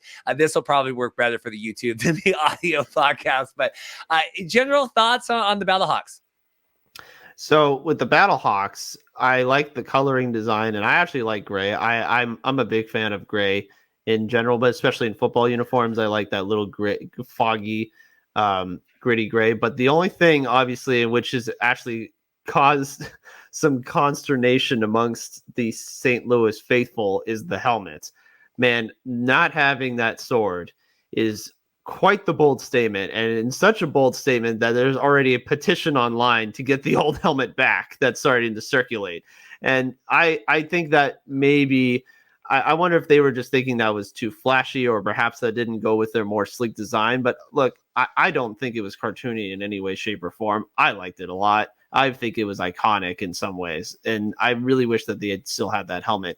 As far as the jerseys go and the pants combination goes, I like it a lot. I actually like these away jerseys better than the ones that they had last time, in my opinion. I'm actually a big fan of these, so that's a plus for me. It's just the helmet was that's a bit controversial, obviously, and I don't know if I'm that big of a fan of it. I don't like that we have the logo on the pants. There's no logo at all on the jerseys at all. There's numbers. We have the shoulder kind of thing, but I don't like that. I think especially St. Louis, the Battlehawks, like that is such the iconic, like the sword and STL. And I know they modified it, slightly from the 2020 version, but there's nothing on this that has the logo at all. And I also don't get that some of the jerseys have the logos. Some of them don't. Like the Sea Dragons one looks really out of place. I mean, I don't think you just like have to put it on the shoulder, but I don't get why, like we don't, you got the Project Rock on the back, but I don't know. We need the Under Armour on every single one, but I would have liked to put the logo somewhere on the jersey. I think it's a miss that we have XFL and Under Armour. Can we like layer those and then have the thing on the other side? I don't like not having the team logo on this. Well, so funny you say that, because there are some jerseys that I'd rather have the logo and other ones I'd rather not. And some of them have the one that I don't want, and some of them don't have the ones that I do want. So, and this is one of them. I agree with you that not having the sword, the wings and everything, just it misses a bit of the spirit of the last set of jerseys. And again, it just is such a connection to the St. Louis team. I'm going to get into this maybe another time, but I just wanted to say, like this St. Louis team, I thought about it the other day when they're going to be playing home games. Like this team, I think, could go 0-10 and they would still show up. These people would still show up to the damn stadium because they are that passionate about this team. And I think you need to reward those fans because they are very much into it. I really do believe that. Yeah, I get change, and they wanted to have their own spin on it. I would have kept a little bit more of this. I like the font here, the Battle Hawks. I've said this, I don't love the arch with the St. Louis here under the T, but I do like the Battle Hawks font works. The St. Louis, not as much, but I do think the Battle Hawks font works. We'll run through these and then we'll get, your top three, bottom three here. Switching to the Brahmas, you immediately smile brought to your face. Well, I mean, I'm going to have to be honest. This is one of the first that I looked at because one, I think San Antonio is going to be close to what I had with the San Diego Fleet. I mean, this is already a jersey that I'm very familiar with. The dark gray and yellow is something that I already identify with. I really like the helmet. Like those horns coming out from the back is really cool. I actually am a big fan of that. And I love the yellow. I love the yellow away jerseys that it is, as you talked about yesterday, the yellow just pops and it's just so vibrant. And I really am a big fan of what's going on with the jersey designs. The home are solid. I really like the Brahmas so much. And it's honestly probably one of the first jerseys I'm going to own. I'm just going to say that up front. I really am going to try and get one of these jerseys. I'm still not sure if it's going to be the home or the away jersey first, but I am already a big fan of this one. Yeah, see, and so you saw me switching back and forth to the Battlehawks one. So if you see here on the one shoulder, we have the Brahma logo, and then the other shoulder, we have the number. That okay, do that, but then you go to the Battlehawks one, it's numbers on both shoulders. Yeah, no, I agree. And that's something where you want to have it on both. Again, at least this one they got right and they had both of them and they had all of it all encompassing. And also the threading, I think you were looking more in the finer details yesterday as well. I really love the threading alongside. I think it's the rib side or one of the sides I really liked a lot. I'm a big fan of how they kind of put this whole thing together. Up close, it looks great. And I can't wait to see it in action. Yeah, I'll pull up the tighter one here so we can look at it. This really, the neckline of this is great. We'll see, but now on this one, okay, so if we look on the design doc here, so is it the home jersey has the Brahmas, or the away jersey has the Brahmas, and then the home jersey has the numbers? Because see, if we look back here, you can see the Brahmas on both shoulders. And then we have the number. See, like that doesn't make sense then either. Do you get how I'm saying that? Yeah, that is interesting. I think, yeah, I would say that is one thing I would probably switch. If you're going to have the numbers, then you might as well put it on the road because the logo is supposed to be the identity of the city and the community. So I do agree with you there. That would probably need to be switched. Maybe, I mean, that's the other thing I wonder. Like, I know these are a big reveal, but are there going to be any sort of tweaks in between now and then? I don't know, but like if that's the case, if that's one thing I would say there's going to be a little change, I would probably switch that too. Yeah, the numbers look great here, but yeah, this doesn't make sense because even like if you look at the shoulders, I would have kept this the same on both and then just put the numbers or not. I don't know. It's weird to me that we have the lines on the one, not on the other. Again, it's all these little like inconsistencies, but I would certainly, if you're going to put the logos on, I would have the logos on both. I don't understand having the logos on the one and not the other. Like I said, I would have done like, okay, even for I guess you can't do just the one shoulder for the football team, right? Because you got to be able to have the announcers know who the hell is running the football down the field. But at least for a fan wearing it, I would like to have the damn logo on there, at least at some point. So anything else on the Brahmas? We'll move on to the Defenders here. Like I said, Brahmas, I'm so excited to see that in the Alamo Dome. I want to see, are they going to wear it now? Are you going to have like kind of like a gray out or a yellow out at home? I really wonder about that too. Like you could do some creative things there as well as like get everyone to kind of wear the same color in the Alamo Dome. That's going to be really cool. I'm very excited to see this in action. Yeah, it's a really bright yellow. I think it's not as not quite the Steelers yellow. I don't know what what they called this one, lemon yellow or whatever. But its numbers are cool. You have the gradient, but you have the gradient on the home, not on the away. Like it's just I don't get like I like having. I just always like to me, the away jersey is always just kind of the jersey in white, but kind of the same thing, like where it's completely different and masking. I would like them to have a little bit more consistency. I mean, obviously these look like they belong in the same family, but it is what it is. The defenders, I've seen this be really popular. Are you on the side that this is really popular? Yeah. So I'm curious about like the D. The D for some reason just keeps bothering me. Ever since that logo came out, I know it's supposed to be like DC, but my brain just screams Dallas every time I look at it, and I can't help it. As far as like the look, I mean, it is like dead ringer for the Wisconsin Badgers jerseys. Like it is so similar to the Wisconsin Badgers kit, and that to me is cool. I mean, it's definitely imitation is the greatest form of flattery in my opinion, but I'm not sure if that's what we're going for. I also need to double check what the brand maker manufacturing is for the Wisconsin Badgers. I'm not sure if it's Under Armour as well. I'd have to double check that, but it is something that I just noticed immediately. I thought just how quickly it looked like, especially the home jerseys. Now the away jerseys more like the Nebraska Cornhuskers, which is also interesting too. It's kind of like that top down like white and red too as well. So it's simple, it's clean. Like the logo again, you have the logo of the D right there, but then you don't have the logo for St. Louis. So, and again, I don't really prefer this logo. So for me, I would not like to have it on the leggings. That's just my opinion. And again, with the D on the side of the helmet, I don't know if there's like maybe an alternative logo they can have. I would prefer it. I just am not a huge fan of the D, but that's before we even had the jerseys. I had that issue. Well, so all the pants have the jersey, or all the pants have the logo. So at least they're consistent in that with that. But there's they do the stars and stripes on here, which I guess is better because I hate the D. So I would rather have anything but the D on that. I love this helmet.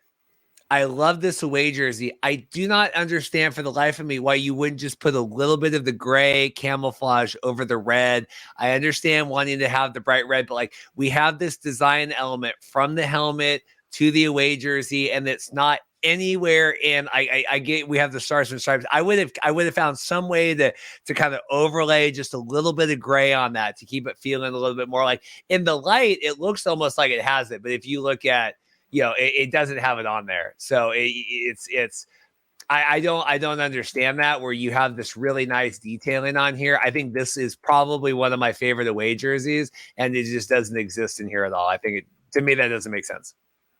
No, I agree. And I think that's something that I wondered about as well. And as far as like the stars and stripes things go, I'm not sure if would you add color, for example, like a blue for like a patriotic feel, like for like a one-off? Would you ever consider doing that? Because remember the Cowboys did that a week ago. They added like that kind of like that little red stripe in their helmet, and they made it sort of a more patriotic feel. I wonder if DC could do that as well, considering where they're from. And I wonder if they add that a little bit, but yeah, to me, the design overall is sort of just the middle of the pack standard.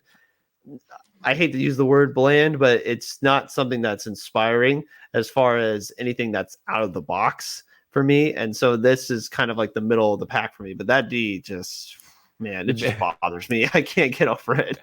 It's the big D. I really didn't care for the DC jerseys back in 2020, so I'm not going to lose any sleep over this, but I would wear this away jersey. I think this is one of the cleanest ones they have of that. I wish they could have kept that design element in there. This is probably, this is the Philadelphia Stars, the USFL, the Ronald McDonald, like this is also, I have seen many, this is the Alphas from the Spring League. This is basically the Alphas jersey on there. What do you think of the Orlando Guardians? Okay, but in regards to the Alphas, did that green really pop out to you as much as it did with this one? Because again, as I said, no, it didn't. I don't think it was that bad compared to this. Like, in my opinion, like I said about the logo itself, I think on the draft stream, I said it looks like the Guardian got doused in like bioluminescent liquid. Like it looks like it's just this like radioactive green. And man, it looks like something you would wear during like a laser tag outfit, like in a laser tag outfit, like something that you would just wear. Yeah, see, that green is just a little bit more muted. I know, just a little bit. I know it's not a lot, but it didn't bother me when I watched it on TV. I'm not sure how this style of green is going to go. This is like almost too limey green, and that's something that I think they could have done better with the shading. I know they changed the color overall, which I'm still not a gigantic fan of, and I'm not a fan of those. That is a home jersey I'm sorry, but I'm probably not going to be wearing, and I'm not really looking forward to seeing. What would you give in the year of our Lord 2022 to see an Alphas Aviators matchup here? You see that there with the we got the just I was just looking at the other graphics on here, man. I loved the November 2020 Spring League. That was the funnest thing for me. That's when I met like Jay Noakes came on and Josh Davis, rest in peace. And James Larson over at XFL Newsroom. That was really the peak time of that. But yeah, if you see, so I'm going to switch here. So you see the Alphas. Really similar, but a little off. The green, like you said, it's just a lot. It's more lime on this, big shoulder lines. And then again, this one, numbers all around. No logo at all on either of these jerseys. Okay, so are they like trying to hide from the fact that they redesigned the logo? That begs the question, right? Are they trying to not make it a big deal? So that's the thing. Like, are they not wanting to pronounce how much they had to mess with the Guardians logo? I mean, in a weird way, I'd almost prefer if you could like switch out muting the green a little bit more and having the logo. I would rather take that as opposed to what we have right now. The away jerseys, I guess, are okay. I mean, as long as it's like that outline green, it's fine. It's not as loud. And I would actually be okay with the away jerseys. But yeah, the home ones just have so much left to be desired. I just think somebody just turned up the opacity factor on these greens so much to the point where it's not. I'm not saying it hurts my eyes, but it just is not something that I personally would put in the color palette. I don't know why you wouldn't overlay the reverse then and do, because you have the green outline with the black on the away jersey, and why you wouldn't have some black on the numbers in the home jersey.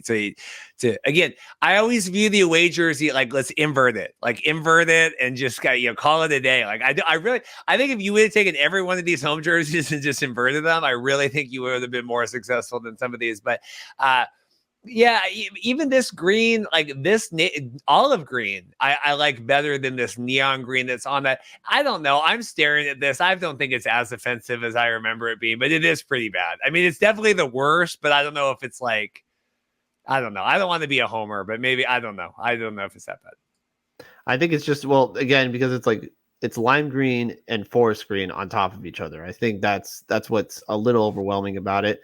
And I wonder, like, could you have maybe switched out a different color, like a darker gray, not having so much green in the design? Like, again, the outline of the Guardian is lime green, but I'm not sure if that's the focus point so much. And here they almost just completely abandoned any semblance of gray whatsoever, except for the outline of the shoulder pads. But I think I would have incorporated more of it on the torso and more on the out layer of the numbers here, instead of having just that green on green here. That's not something that I think is the part that I would have pronounced the most. Final thought on this, because I want to get through all these, and then we got to do the uniform share. I don't want to keep you forever.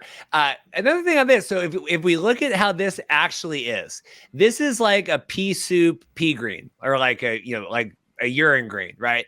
If you look at this color on the design doc, I like this color better, but that is not the color that the jersey actually is. You know what I mean? Like, this is way more like highlighter green. I mean, but even this down here doesn't, like, that is a slightly different green than that. And then that is a very different green than what is actually on the jersey. Yeah, no, I see what you're saying. I don't know. Like, I'm actually the opposite. I feel like this one's less offensive, but again, it's also, how is the light going to reflect it? That's the thing. I want to see what like happens. This, I think. Mm-hmm. Okay, so that's what I'm wondering. Once you get it out in daylight, what's it really going to look like? And if it's like this, I mean, I'm not saying I like it, but I mean, I actually kind of prefer that more than the design that was shown in the doc. No, actually, that's too bright. Never mind. It's pea green. It's pea green. Wow. Again, somebody just like whitewashed the green. Like, it's almost like they tried to. it looks like they tried to put it through the washer and they put bleach in just to try and like wash out the entire lime greens of it. Yeah, that's that part. Yeah, that does actually bother me a lot. So I okay, I changed my mind. This actually looks better. Yeah, well, also I think the Dragons one is the same. We'll get to that here, but I think the Sea Dragons, the color again, like I don't know. I'm not a fashion guy. I'm just a merch guy. But like Danny and them and Under Armour, like you work in. I don't know. Sometimes, like you said, just the colors just don't translate the right way, or you want to do whatever. I mean, something looks different on the design doc than it does printed, and that doesn't look like it was quite went through the printer one too many times on here. People really down on the Renegades. What are your thoughts? I actually really like the home jerseys. I'm gonna go against the grain here, maybe a little bit. I'm not sure how many people like the home jerseys. I'm fine with them. I like the shoulder black. Look, I'm a sucker for baby blue. I have like two teams. I'm not feeling the jetpack seatbelt thing that you are on this one. On the away jerseys, yes, not on the home jerseys as much. I don't know why, but it doesn't bother me as much. For the away jerseys, man, I don't know. There's something that like. Maybe it's because like I see the XFL and I see the Under Armour logo, and for some reason that reminds me more of a seatbelt than it does the other one. I'm not sure why, but that's just the vibe that I'm getting more of. But I'm actually okay with the home jerseys. I know some people don't like them, but I actually like the home jerseys and these jerseys. Okay, this is more reminiscent of Air Force, I think, like the Air Force jerseys. If you're talking about, if I'm going to bring up colleges again. I like the darker red here. I'm fine with the darker red because, again, I think for me, like you can't go wrong with baby blue. I really think you can't go wrong with it. I think that washes away really any other like gripes I would have about the jersey themselves. The Dallas Renegades thing, the logo, I'm still sort of warming up to as far as it being on the pants. But overall, I'm actually okay with the home jersey. It's the away jersey I'm more apprehensive. Why does it say Renegades on both? I know I brought this up before, but why does it not? Especially because Arlington is the big one that paid you guys the money to you have to call it the Arlington Renegades. Do they not want then when this team goes out? I thought we were supposed to promote that we were playing in Arlington. No, it's the Dallas Renegades. It's weird to me, the seatbelt thing. I don't hate it. I feel like this thing, the second you breathe on it, is going to get messy from just a football aesthetic standpoint. Like, could you imagine the grass stains the laundry people are going to have to get off this jersey? And, well, I'll say this. I think it's still going to be better shade of green than the Guardians jersey. So I'd rather have that on this jersey than the other one. But no, I agree. You spill your coffee and your whole day is ruined on that jersey. So... Is that I have my white, so I have every Kraken jersey right that exists, but my white away jersey, I can't make it 20 minutes without putting it on, and I got something on it. The last time my dog, I'm literally sitting on the couch, we're like get ready to go to the game, and my dog is like, Rosie is making a bed in the blanket and hit her butt right at the right angle on like the side of my jersey, and so I'm like, you have to be kidding me. I had this thing on for 20 minutes. I've got Rosie using it as like a tissue paper. Or a toilet paper. It was crazy. This is Fight Me. This is the best that any of these are. I mean, we'll do our winners and losers, but are you as high on the Roughnecks as I am? I actually really like this a lot. This would be in my top three. I don't care what anyone else says either, Reed. I like these a lot. I really do. And yeah. Mm-hmm. Well, I don't want to be like, I have my PJ Walker, I have my Roughnecks one. Like I'm going to wear the Sea Dragons one. I don't want to buy jerseys for the teams. Like I want to have my team. I even want the Brahma one, but I'm kind of trying to fight that. Like I want this, but I am so envious of this. I think it photographs really well. I think it looks really good. I think it's interesting with we have the cut up with the Under Armour and the whatever. It just looks it's like a totally new type of jersey, and I wish I would have seen more of this with some of the other ones, because I think this is really inspiring, and I don't know where this was. Even the helmet that we can't see, but the helmet, the other side is like half white. It just looks so different. I just can't get over. I wish they would have carried this over to some of the other ones. I think this is a marrying of all the best ideas that they've had. It's the logo, it's the coloring, it's the ability to incorporate the elements of the team from before, but also being able to have a new design to it. I mean, I love just that shade of dark blue and red kind of going overlapping into each other. That's really awesome. I mean, I like these already better than the Roughnecks jerseys 2 years ago, and I like those, but these I think are even better. I really am such a fan of these, and I think they're just able to kind of create like the marriage of all the best ideas from all the other jerseys into this one. And honestly, this is a run for its money. This could be the best kit for me. I'm actually still on the fence, but this is a very strong contender for it. Well, but look here, on both of these, we have the same type of gradient on both. So they marry the two of them. It's like the oil slick, whatever. The pants look awesome. We have both the numbers and the logos on these. I love the split color of that. It looks almost like I'm wearing I work at like a deli. I'm wearing like a uniform kind of like, like, I don't know. It looks like I'm a working man. I'm a mechanic at the car shop and I've got on my like work rags. Like, I love this. And I don't know if gradients are out of style now. I've heard people poo gradients. I'm not a graphic designer, but I like it. It looks like we just slapped oil on the front of this thing and it's not offensive. We don't have, like the man or anything. I don't know. I just think it looks clean and professional, but also like you can see the design elements of this is the working man's thing. No, I love your point about the gradients. I mean, I think you haven't seen very much of them because I think people think like, it looks like a color design from a PowerPoint presentation circa 2005. But that's the thing though. I actually think that the way it's incorporated here is clever. And again, at first, the shoulder pads, I thought I was a little skeptical of. Like the moment they come on the screen, I thought that's a bit weird. And then I realized with the design, as far as like the oil design of it all, I actually thought, oh no, actually that's clever. That's very clever. I think these look great in photos. My gosh, these look fantastic in the studio. And that's something that I was a big fan of too. Once this came out, and I thought, okay, no, these are really going to work. Yeah, I don't know if Brandon Silvers will see a lot of this jersey on the field, but at least right now, he looks really good. Looks like the happiest man at school. It's like picture day, right? It's like first day of third grade. I'm here. I'm ready to play football. Yeah, no, and I want to see him in the other jersey too. I do. I want to see the other, because we only got the photos of the way. Okay, these are out of order. Okay, so we got two more rules. We'll get out of here. This is a strong contender. Love the huge type font. Don't understand why it's Vipers on both unless we're not playing in Vegas. I saw that going around, but this is really clean and looks really mean in a good way. What do you think? Yeah, this is my other contender for best jersey. I think it's simple. It's clean. It gets to the point.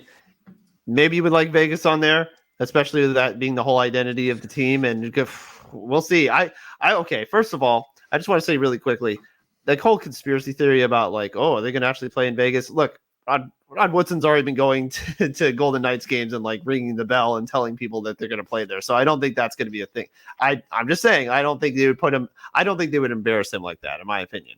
Second of all, I do think that the like color scheme does work out really well all around the word Vipers. It just looks really solid. I like the away jerseys a lot. I think they don't do too much with the shoulder pads. I think they keep it very simple. The red and black contrast is great. That V looks pretty cool on the helmet. I'm a big fan of the V in that context. I think it shaped very well on there with how they redesigned it. One interesting thing, well, to be fair, Rob Woodson came out and said we were getting like team logos and names and whatever the hell that was, and they embarrassed him, and they didn't care. So maybe he's just getting he's like not CC'd on all the emails. It's like, yeah, we're still like, we're here in Vegas, man. Like we're going like, hey, Rod, we're actually, the only thing Tom said this on the live stream, Tom, the designer guy, I would have figured out some way to have the V in the collar line. I think that would have been really cool. Your logo is a V, like put it in there, or even just like darken. If you just have the red, where you have the black and gray here, how much would that have popped? Because we got the gray. Oh, I'm sorry, I'm on the wrong. Here we go. So you got the gray here, right? Like if that was red, yeah. Or if it looked like you could do that V, or even just that V, and have it just be the red in there. I think that would have been great. I thought just a little bit of that in there because up on top there, this is very black and white otherwise. We have a lot of color around here, right? And the numbers, everything. I would have put just that, the inside trim of that and have it be red, I think would have looked a lot better. And also, I would have had the blood, sweat, and respect in red on the back. Not that anyone's going to see that, but I would like to see the red carried throughout the whole thing. That's a good point. I agree with that. And I think that really could have put it over the top and maybe just made it more like top end spot and more just like you said, the identity of here's the V. This is the part of the alliteration of the jersey. So if you get Vegas in there and you get that V, like boom, you got it. Now again, the colors, I'm not sure how you would incorporate that, but maybe like a softer red. But I know that would have maybe gone off with the rest of the colors. So that would have been really cool though. Let's see. Okay, final thought. We got to get out of here. But so on the home Vipers one, it's a double lined thing. I would have had the red here, right? We've already talked about that. But then on the away one, why is that just the single red then? Why do we have the double collar on the one and not on the stuff like that? Like, I think make every jersey look different, but they should at least be married together. They should look like a set. And I don't understand why you would have the one kind of neckline on the one. The Brahmas one has the same on both. It's inverted, but you have, black and yellow, this like maze, whatever pattern. I don't get that. That's just me. Last one here. This is another one where I think it looks better in the design doc than in person. What are your thoughts on the Seattle Sea Dragons? Because this is going to be your team by blood, kind of with me anyway. So, yeah, by proxy, right?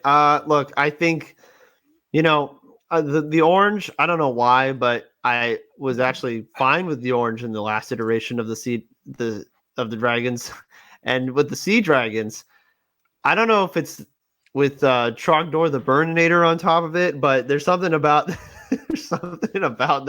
that just like kind of goofy looking green dragon. I'm sorry, but that's something about that with the orange just like doesn't sit well with me on the helmet.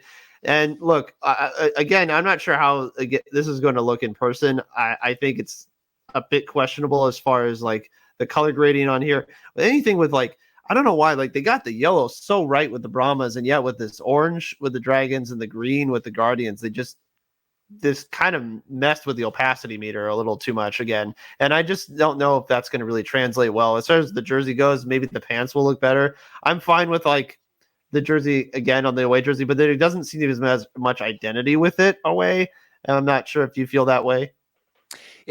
I'm really sad because, like I said, this will be the jersey I wear. I recorded with Jamie Nye for the CFL segment of this podcast, and he goes, "Oh, I figured you would love this because it's like BC Lions. BC Lions are orange and black." I go, that didn't even cross my mind because none of these are the right orange. Like the BC Lions orange is like a true, like a tangerine orange. Like I'm peeling an orange. I like this. I like this burnt orange on here. I like the burnt orange. I like this jersey right here is fine. That is not that jersey. That is too bright. That is a Broncos orange jersey because it's going to be this hat. You see how bright this hat is that I was given to me. They're already getting the Broncos stuff. Seahawk people hate the Broncos, especially now with Russell Wilson. We hated the Broncos before. We especially hate them now. Like, it's too much orange on here. I don't understand it. I agree. That's a good point. It's too reminiscent of Denver orange, and I think a more muted, darker orange would have fit much better with the style of Seattle, especially with it always raining and being overcast. I think just having more muted colors there in that regard, I think would have gone over a lot better. So, and again, like having the logo here on the side of the patches here are fine, but like it's not something that I'm a huge, not the biggest fan of. This away jersey is kind of just meh to me. I'm not really seeing a lot. There's a lot to be desired on this. This jersey kit overall is kind of in the lower end for me as far as like the rankings go. And that's, I'm sorry for you because that's something that I know you were really looking forward to and having again. I loved the XFL 2021 with it, just the pop of orange. That what I don't get about this, and I understand we have the pants, I understand, but like people are wearing the jerseys separate, right? Like you're selling these both for the game, but also like these are things we need people to wear. I don't understand how you have a jersey that is the brightest orange in the history of mankind. It's all orange. The whole jersey is orange, and there's not a single drop of orange except for the logo on the away jersey. I don't understand how you don't even just have a line of orange around the neck, or layering to the armpit. I never know what this is. The shoulder thing. It's like, how do you not have a single bit of orange on this? Oh, why isn't it around the numbers? Right? Like they clearly did that, and they clearly did that with like other jerseys too. That's again, I think that speaks to what you were saying about the inconsistencies, like with some of the other jerseys. Like they had at some point, I want to know like different mediation meetings they had on some of these designs. Like maybe they were born from different ideas from different times, because there just seems to be a bit of inconsistency overall from some of these designs where they incorporated some things, but then didn't incorporate them at other places, and they just didn't, print out as well. It is interesting. Like if they could just go back to the Roughnecks jerseys and the Brahmas jerseys and really study, like, okay, why do these? What's different about these, and why do these really work? But again, the thing that will really speak are the team sales. So we'll see. Yeah, last point on this, we'll do the winners, and then we'll knock I know our recording looks long. I hope with I'm like afraid of how long this episode is going to be. It's the same thing with the XFL logo. It's the same thing with the team logos. I think when you get in these, mind mesh, we have 18 people, and we've looked at this, and we've looked at this, and we've looked at this. I don't always love fan control football, but I think getting some fan input on some of this stuff, like I think a lot of these issues, bring in 20 people off the street and go, what do you think of this stuff? Oh, why isn't this? Why isn't that? Because in their head, they're like, oh, well, no, it's not this way because this, and we're trying to do it this, and like nobody knows all of that. And it's the same thing. Like I am an artist, whatever, I do video work, and like I'll sit there. Well, no, it was edited the right. And then the bride's like, I don't like that song. Can it be a different song? Yeah, but it was all time. Like I don't like that. Or it's. I think getting an outside opinion goes a long way on some of this stuff. Yeah, and we'll see if they start to seek some of those as the season goes along. All right, so let's get out of here. What is your bottom 3 jerseys? I think it's got to go Guardians. I'm sorry, that's like way below for me. The Guardians is probably on the lower end. I would say probably the Sea Dragons are probably going to be second to worst, I'm afraid. And then as far as the third worst, and I don't want to say worst, but I'm just not super impressed by the DC Defenders jerseys. I think that would probably be like third to worst. I suppose they're more middle of the pack, but I would put them on the lower end below some of the other ones. The Battlehawks one was kind of a contender, but I actually am fine. Like I said, I'm actually fine with the jersey overall. It's just the helmet that bothers me. But I do think that DC, it would be Guardians, Sea Dragons, and then Defenders for me. Yeah, I agree. Guardians the worst by a country mile. I would sadly say that probably the Sea Dragons. I probably agree with that. I don't know if something really appeals to me about the Arlington ones that I don't want to put that in the bottom. And people might hate me that like, I think this is actually like 4th or 5th. I don't think this is as terrible. I would probably put, like you said, Sea Dragons in there. And then you would put the Guardians 8th, the Sea Dragons 7th, and then the DC Defenders 6th. Yeah, I would say so. I don't know if I'm as low on I might put the Defenders above the Battlehawks. I think the Battlehawks, for just being as loud of a fan base, as passionate as they are. Are we in agreement that number 1 with a bullet is the Roughnecks? I'm going to go ahead and say yes. And okay. Look, as much as I like the Brahmas, this one is it gets everything right. It really does. It understands the assignment. And then for second place, do you go Brahmas or do you go Vipers? Considering what we talked about with that V, I'm going to have to go Brahmas. Vipers would be second if they just made a couple alterations. But the Brahmas one I'm really a fan of. I think that helmet is so cool. Yeah, Brahmas second, Vipers third. And then I would probably put...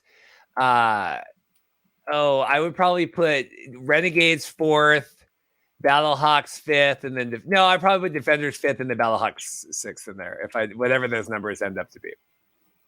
Yeah, I think that makes sense. I just, and look, I think the top end stuff is really cool. We'll see how it looks out on the field, but I really like the top three. The bottom three, I think they need to go back to the drawing board a little bit, especially those last two. Even on here, you can see the side of the Roughnecks helmet, just how much that pops on here. The Dragons one doesn't look as offensive here in the photo. This white with I click there, the white with that, it doesn't look as bad, but I still think that's probably a pretty poor one, especially considering I was actually a really big fan of the Dragons one back in 2020, regardless of whether I was a fan of the team or not. All right, last thing today. Not as much exciting changes. I mean, I don't know if that's better or worse, how you take it. Are you glad that most of the XFL rules are coming back? Big things, being able to go for 1, 2, or 3. The kickoff remains. We'll go through the modifications here, but are you overall glad that most of the XFL rules that Sam Schwartzstein and the team put together, that then the USFL borrowed, now are returning back to the XFL? First of all, yes. And second of all, I think they had to. Just because of the differentiations in play style. Like, you had to bring back the 1, 2, and 3 point plays. That's all I think about when I watch NFL football. I watch college football. I watch CFL. I think, boy, if this is a 9-point game, really nice to have a 3-point conversion right now. And I really, really think that is a huge factor into this league. That's like one of my favorite things about the league was the conversion of point attempts. Those are really great. The kickoffs, great for safety. They're verified. They've been I think they're critically acclaimed, in my opinion. The kickoffs really was a resounding success, and I think that's part of the reason that Sam Schwartzstein got his job at Amazon. So I think that's a huge part of it. As far as some of the clock thing goes, that's something to be discussed. If you don't mind me getting into it right now, we'll hit the clock in just a second. Yeah. Okay. I want to get Sam on. I don't know if Sam, now working for Prime, we're trying to get through that. I don't know if he is able to do that contractually right now. I know that he wants to come on. It was funny. I had a comment on when I posted the whatever day it was, and someone's like, "Why are they stealing all the USFL rules?" I'm like, okay, sit down, child. Sit down, child. Let me learn. Let me learn ye a little bit. So we have the modifications here. These are the big things they highlighted. The other thing I thought was odd that they didn't highlight on this was the coach challenge, because that was kind of the other big thing that's not on this little list that they have the breakdown. You can go to xfl.com/rules and see the entire rule book. I have not read through all of it, but I am presuming that what they've said has changed. What hasn't changed has changed. It hasn't changed. There was some debate about the 35-second play clock, because on the rule book, I think it said that it went after the ball was placed. And on the website, it said it was whatever. I have confirmed with XFL is a 35-second play clock following the play before. So that will, as opposed to the NFL, 35-second play clock, but it will go once the ball, once the play is over. Is that how you're reading into that? And what is your thoughts on the play clock? Well, if that's the case, then it's going to still be expedient. And I think that was one of the biggest things that was the advertisement for the XFL before was, this is a faster game. We're going to get more plays in. There's not going to be much waiting around time.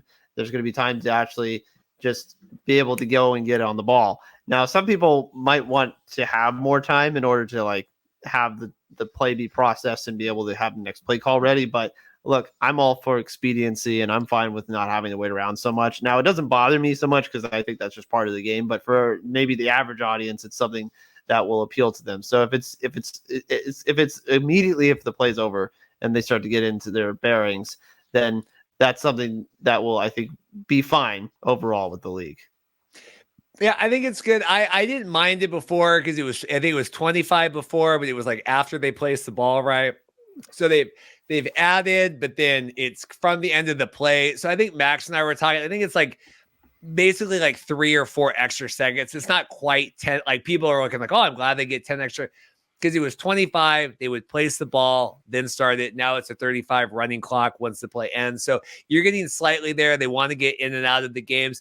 The other change I thought was weird, just for change of change's sake, was we're because it was 5 rounds of overtime. Now we're doing 3. I believe that's what the USFL did. Maybe they saw that and they were just like, who cares? I know in talking with Sam, I think part of the reason they did the 5 was to be more in line with over and under with betting. I think with just the way the points would go with getting the extra points. Do you have any large takes on the overtime?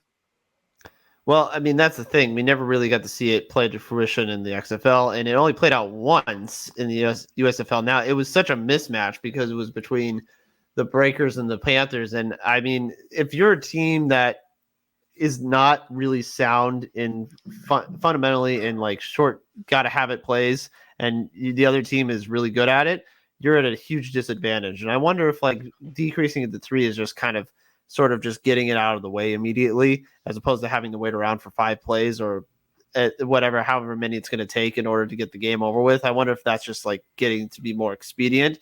We need to have more diagrams of like metrics of these teams and like their play style and their offense and what offenses are going to be built for and which ones are not, and really get to see more of that. I'm not sure if I'm like upset about it, but I'm just not sure how it's going to play out. That's the thing, because it is shorter, and it's going to maybe the idea was, again, not disadvantage as many teams as it would have if it was spread out to 5.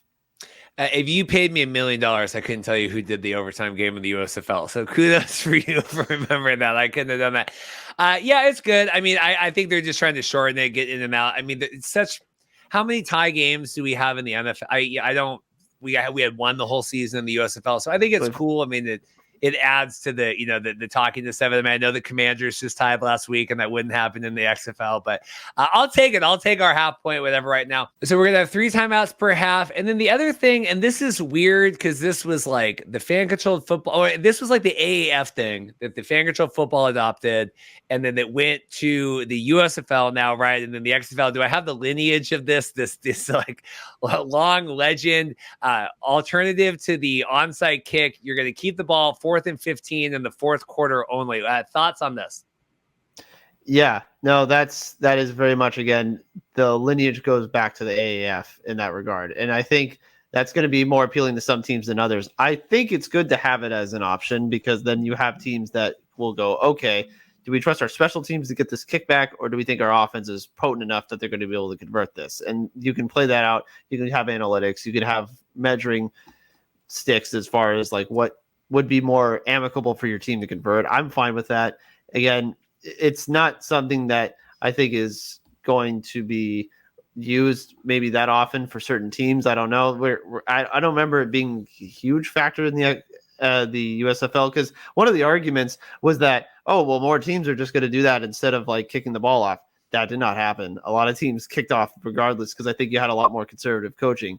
We will have to see how this coaching slate does that, but I don't think you're going to see like radical offensive risk-taking behavior necessarily across the board. I also, with some of the USFL teams that maybe would have benefited from this, they couldn't complete a 4th and 6 pass, let alone a 4th and 15 play. Like, I mean, some of it is like, okay, if you're behind and you need to do that, like the NFL, like, okay, we really fine tuning our onside kick, and that's like a special teams thing, whatever. But like, if you are at the point where you need this, you're probably not converting to 4th and 15. I mean, it sounds fine. This is the flip the field, though. Never forget FCF, the flip the field play. I love that. The last thing, Kevin Seifert and I talked about this, but curious to your thoughts, adding in the coach's challenge. And I was reading today in the rulebook, there's only 1 challenge per coach. It's not like a use it. Like if you, as far as I can tell, you don't get it back. Like if you win a challenge, you get 1 challenge. You have to have a timeout. So if you're out of timeouts, you can't use your challenge. You can only use your challenge if you have a timeout. You only have 1 challenge, but you can challenge anything, very much like our league up north, the CFL. I guess that's fine. Like I as far as the CFL goes, I don't remember it being abused too often. Like from the time that I've watched it, it's not used like an egregious amount, for example. But I mean, that was the whole point of having the replay system here, right? So that's the thing. Again, it goes a little bit against the expediency, but I suppose we'll see how it plays out. If it's like abused to the point where it's annoying, then maybe they consider to like take it away from the coaches. But as far as how the game's going to play out, I think it will be fine, but I do think I was a little bit surprised when they first announced that. But I do think that not awarding them another one is fine too, because then it's like, all right, one and done. Like, you better be sure that this is really what you want to do. The one thing also I do want to say is I kind of miss the Sky Judge from the AAF. I really liked the Sky Judge. That was such a cool concept, and I think that was something that really kept everything in check. And I really, really wish that was kind of re-implemented. But as it is, we have just sort of replay system that we have right now and the traditional challenge. Yeah, Greg Park's very down. I saw his tweet, very down on the challenge, asking like a coach. We want our head coaches to be coaching and not trying to like. I can't remember the word he used, like not legislate. Like, you don't want them to like be worrying about challenging plays, and like we should just let them trust the officials and do all that. I think it's fine. I don't think anyone's. You have one challenge the game. I don't think anyone's going to abuse that too crazy. It's like hockey. Like hockey, they have a challenge. Like, no one ever challenges in hockey. Like, it's very rare that you actually like, oh, he was offsides, and it's always against the Kraken, and it's always when we need the goal. But otherwise, yeah, I think it's fine. I'm glad they're all back. We don't have to burn the world down with this. I think everyone's pretty happy, more or less, that everything returns the way it is. Any other thoughts from you? I know this was extended. I'll try to cut down a little bit of this. Any other thoughts before I let you go?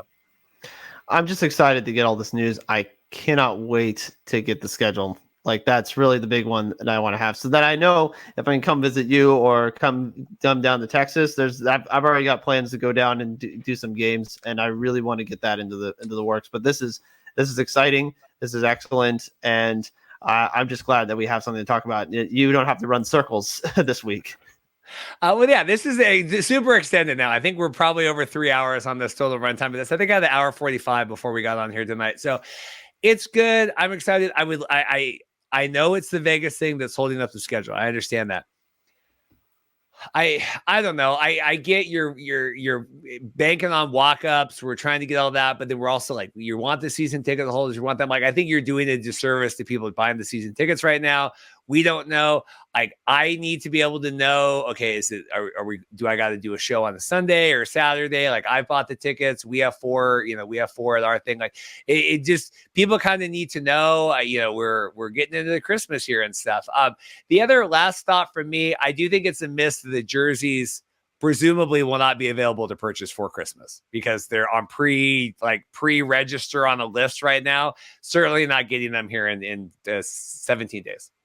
I agree. That's a miss. Now, I know the whole point is to get them out before the season, but I agree. That would have been a great Christmas gift. I think we were talking about that with Black Friday, right? We're like, oh, release the jerseys so you get a Black Friday sale. That didn't happen either. So holiday sale is not going to be coming the way of the XFL in that regard, but I guess you're just going to have to buy regular apparel. Like, I understand timeline of everything screwed up, but like, yeah, USFL, you couldn't even get the jerseys till like halfway through the season. So number one, we need to have them by kickoff, but you are a merch driven and a crowd gate driven league. And the two things right now people need to know: winter games, we don't know. Want to buy more merch? You can't. Even this hat, I think, was supposed to be on this week soon. They have them printed, but like, you need people to be spending money on this league. I thought, because you're certainly not getting the money from the TV deal, as far as I can tell. So, like, some of the things that they would really benefit from, they really don't have right now, and that is concerning to me. Yeah, well, especially not only the apparel, but like you said, just the city for Vegas. Which, by the way, I'm just going to let you know, San Diego has a beautiful stadium that you can inhabit any single time. I kind of jest, although I did see a billboard today that they are already starting to put like concerts in there, and I did go to the stadium a couple weeks ago, and they were already talking about trying to fill in the capacity and get more events there. So look, if you can't play in Vegas, well, we'll gladly have you. With that, I'll leave it. Andy Extended, thank you so much. This is a podcast in and of itself, and we got a lot of other stuff on here. So thank you so much again for your time. No, thank you, Reed. You're a trooper.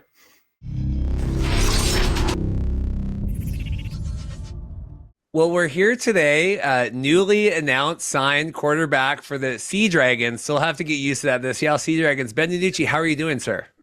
I'm great. I think I've still getting used to that myself. I'm gonna have used to the old two words for the for the mascot.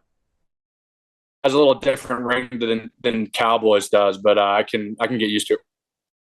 It's good. Well, we have a couple of people wrote in questions today, and then I have a voicemail to play as well. So we'll kind of rock and roll on that. Hopefully your connection hangs in here. Really appreciate it. Just first off, we have the big uniform reveal today. I know I saw your glorious face in some of the press photos we were just going through on the live stream. What did you make of it's really orange. What did you make of the uniforms? Yeah, I think at first I probably thought they were going to be the green. And then when we revealed them in Vegas, the quarterback, and I think the orange pops. It's different. It looks cool. It's got kind of a nice little vibe to it. I think the helmets with the orange and the green face mask kind of bring everything together. So I'm interested to put them on for the first time and see how those bad boys look on the field. Were you excited getting selected to Seattle? I mean, I know we've followed your career with the Cowboys and everything else, but with thoughts of the Pacific Northwest and being involved up here now? Yeah, 2020, my rookie year in the NFL, we played the Seahawks earlier in the year.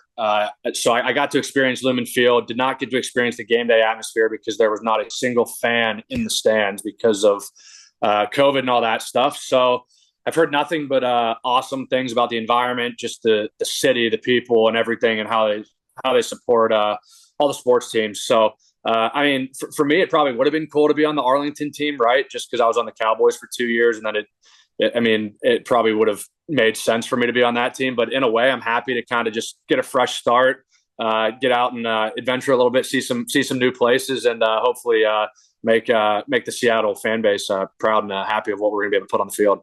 Well, I'll tell you, I have season ticket holders and people that I've known, because we're Seattle. And when you were announced as a quarterback, I had messages like, oh, wow, like, okay, now we're invested in, it felt like A, getting actual players being involved with the teams, but then B, especially someone like you that is known as a quantity, like I think helps some of these franchises outside of like the Arlington base, right?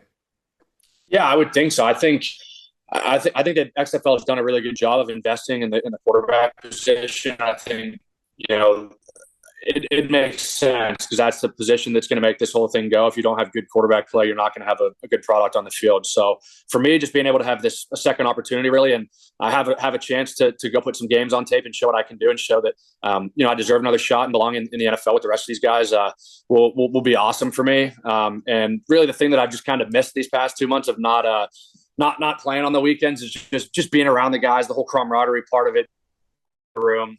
That's just kind of some of the things that I guess you kind of take for granted when you're part of it, when you're doing it. And then when I sit on the couch on Saturdays and Sundays and turn the TV on for 5 hours, it's definitely a weird feeling. So let's get the playing again. Was XFL in 2020 on your radar at all, or were you just totally occupied with your rookie stuff? No, it was not on my radar at all. I can't remember if the XFL started before or after I got drafted. It might have been before. Was it about the same time that it started in 2020? Yeah, it was. So it would be rolling February, March, and then it got shut down in April of 2020. So yeah, so that was played. Yeah. Yeah, so that would have been before I got drafted. No, for me, that was right when I came out of college. I was thing I had, but for me, it was even really because I had no pro day. I didn't get invited to the combine, no senior bowl, because I was literally right when all this COVID stuff happened. And for me to still be able to get drafted and make it a year or two in the league was, I mean, I'm great at the opportunity and all the stuff that comes with it. But no, it wasn't.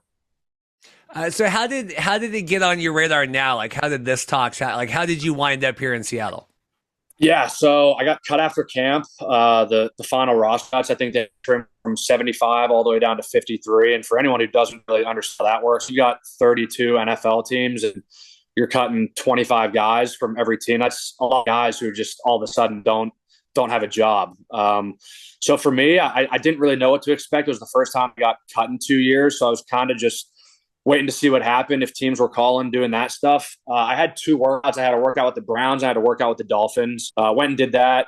Did well, but I mean, the NFL is tough in the regards that during the season, it's for teams to pick quarterbacks up because you got to come in and try to learn a system fast and do that type of stuff. So Coach Hazlitt called me about a week or two after I got cut from the Cowboys, basically just introducing himself, what the XFL was going to be like, what their team was look like, kind of what his vision for me would be if I decided to do the XFL and they were able to get me.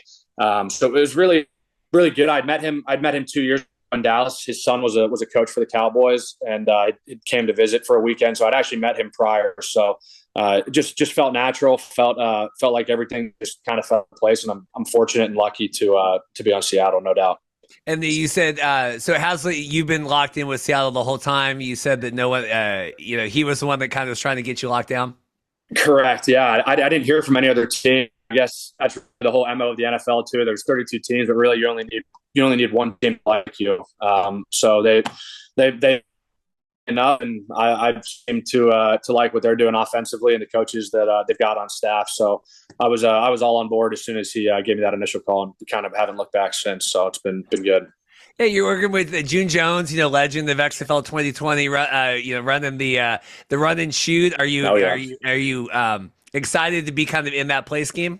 I am 100%. I think anytime you able to kind of throw a ball, many times you won a game is exciting for a QB. And he's his track record speaks for itself. He's been in the NFL, the CFL, college, all over the place, and his quarterbacks have produced everywhere. So I think it'll be good. We got some guys that can really run outside. The whole draft with the receivers and skill positions was let's try to get some guys that can go a little bit and take the top off the defenses. And it's definitely a different offense. I've never played in it before. Haven't had any experience with it. So just initially being able to dive into the playbook and kind of look at some of this stuff has been pretty fun for me. So we're getting here. Rulebook's going to be announced, all that stuff. A lot of carryover from 2020. Are you excited? Like the double forward pass, going for 3, kind of any of the XFL tweaks that they have?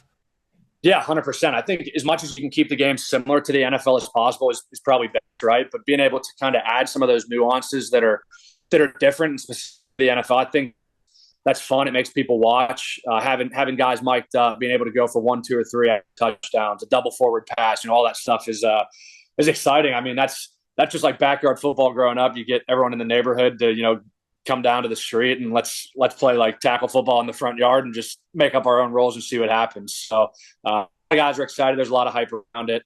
The only thing we don't need to do is make it like 3 downs like Canadian or anything like that. So let's keep 4 downs, and anything other than that, we should be good to go. And I was just up at the Grey Cup, so I have to defend our CFL brother in there. What's it been like working with Jordan Palmer, and how has those interactions gone? Yeah, I've never actually crossed paths before Vegas when they had all the quarterbacks out for the draft, and to work with him a few days. It's been good. He's just trying to make sure everyone's on the same page in terms of what to expect. Just making sure everything's ready to go before camp. Because guys are all over the place trying to do their own thing is tough. So to be able to kind of get guys in one place for a few days and kind of work out, see everyone together and bounce questions off each other and just really just fine tune what we've already been doing and get ready to go for the year, I think is really biggest, and just ask questions if you got them along the way, but enjoy it and have fun and just try to take some nuggets of information as you can. Does it speak to the XFL seriousness with the quarterback position to have someone like Jordan working with you guys? I think so. Yeah. I mean, he's a guy who's had a bunch of first round picks, and I think, just recently John Allen and Joe Burrow and for itself. So anytime you get one of those, quarterback, I guess, gurus, you could call them, just trying to be able to, I wouldn't, be picky about it, but just kind of pick and choose, because guys all work with independent coaches outside of that. I've had a few guys that I've worked with over the years and like stuff from some and not like stuff from others. So for me, it's just about, what can I apply to what I've already been doing and try to find different ways to kind of help myself. It's been a nice transition the few times we've been with him. Have you had the opportunity to chat with any of your teammates yet? I have, yeah. After the draft, I got a bunch of the guys' numbers, a few of the receivers. TJ Hammonds, Kevin Shaw, Ja'Cour Peterson, Rashard Davis played at JMU before I was there. So he's the guy who I've been familiar with. Brendan Knox, our running back, was with me in Dallas in 2020. So I'm fairly familiar with a few of the guys we've got. And just being able to kind of send text messages back and forth like, hey, excited to get going, blah, blah, blah, just introductory stuff so that when we hit the ground running here and everyone gets here in January, it's not like, everyone is running around with their heads cut off, trying to figure out who's who and where you play and what position. And so just trying to the transition is as easy as possible. Well, especially, I mean, it's such a short ramp up to be able to kind of have any of that familiarity walking in has to be helpful. Right, 100%. Yeah, I mean, sometimes, you're in college, you're in the same offense for 3 or 4 years, and you're throwing with the same guys. In college, I guess, all pretty similar. You got a whole summer, you got a fall camp, then you got preseason games, and blah blah blah. We got 3 weeks of camp, and we're right into this thing. So, trying to get the off the field chemistry locked down first will only help the on field chemistry. At least that's what I've come to realize here as I've been playing over the past, so many years, is that if you're right off the field and guys know and can trust you and you build a relationship, then got no problem yelling at guys off the field. Just constructive criticism, all that type of stuff is just is way easier to go about, and it just seems more natural if you develop a relationship with the guy off the field first. So. Thoughts on the Arlington, and I'll get you out of here soon. Thoughts on the Arlington hub and, housing and traveling. I mean, obviously you traveled, in the NFL and going around. Like, how hard is that, the idea of going in and out every weekend and playing the home markets? I don't think it's difficult. I guess for us, it's more difficult because we've got a 3.5-hour flight from Dallas to Seattle for our home games. But the whole hub thing I think it's a great idea. For me, of a blessing in disguise. I'm still in Dallas. I live in Dallas, obviously being here the last 2 years. So for me, I don't have to move somewhere else or move out of my place. So I live about 15 minutes from where I'm going to be practicing down here at South Lake Carroll. So just smooth transition. Our quarterback coach, Seattle's quarterback coach, Dan, lives 10 minutes from me down here. So I've been going on the playbook and working out with him for a good month or two. So I'll be pretty far ahead when camp starts, and just being able to try to catch the guys up to speed as quickly as possible is, I think, going to only pay dividends in the end when we start to play games. Perfect. I was going to play a voicemail here, but I think with the share settings with Brian on here, the question was related to just kind of from Anthony talking about the having Danny, The Rock, kind of everyone higher level there, that he called them the visionaries behind the league. Does that excite you? Thoughts on that and kind of everyone else that's involved in the league?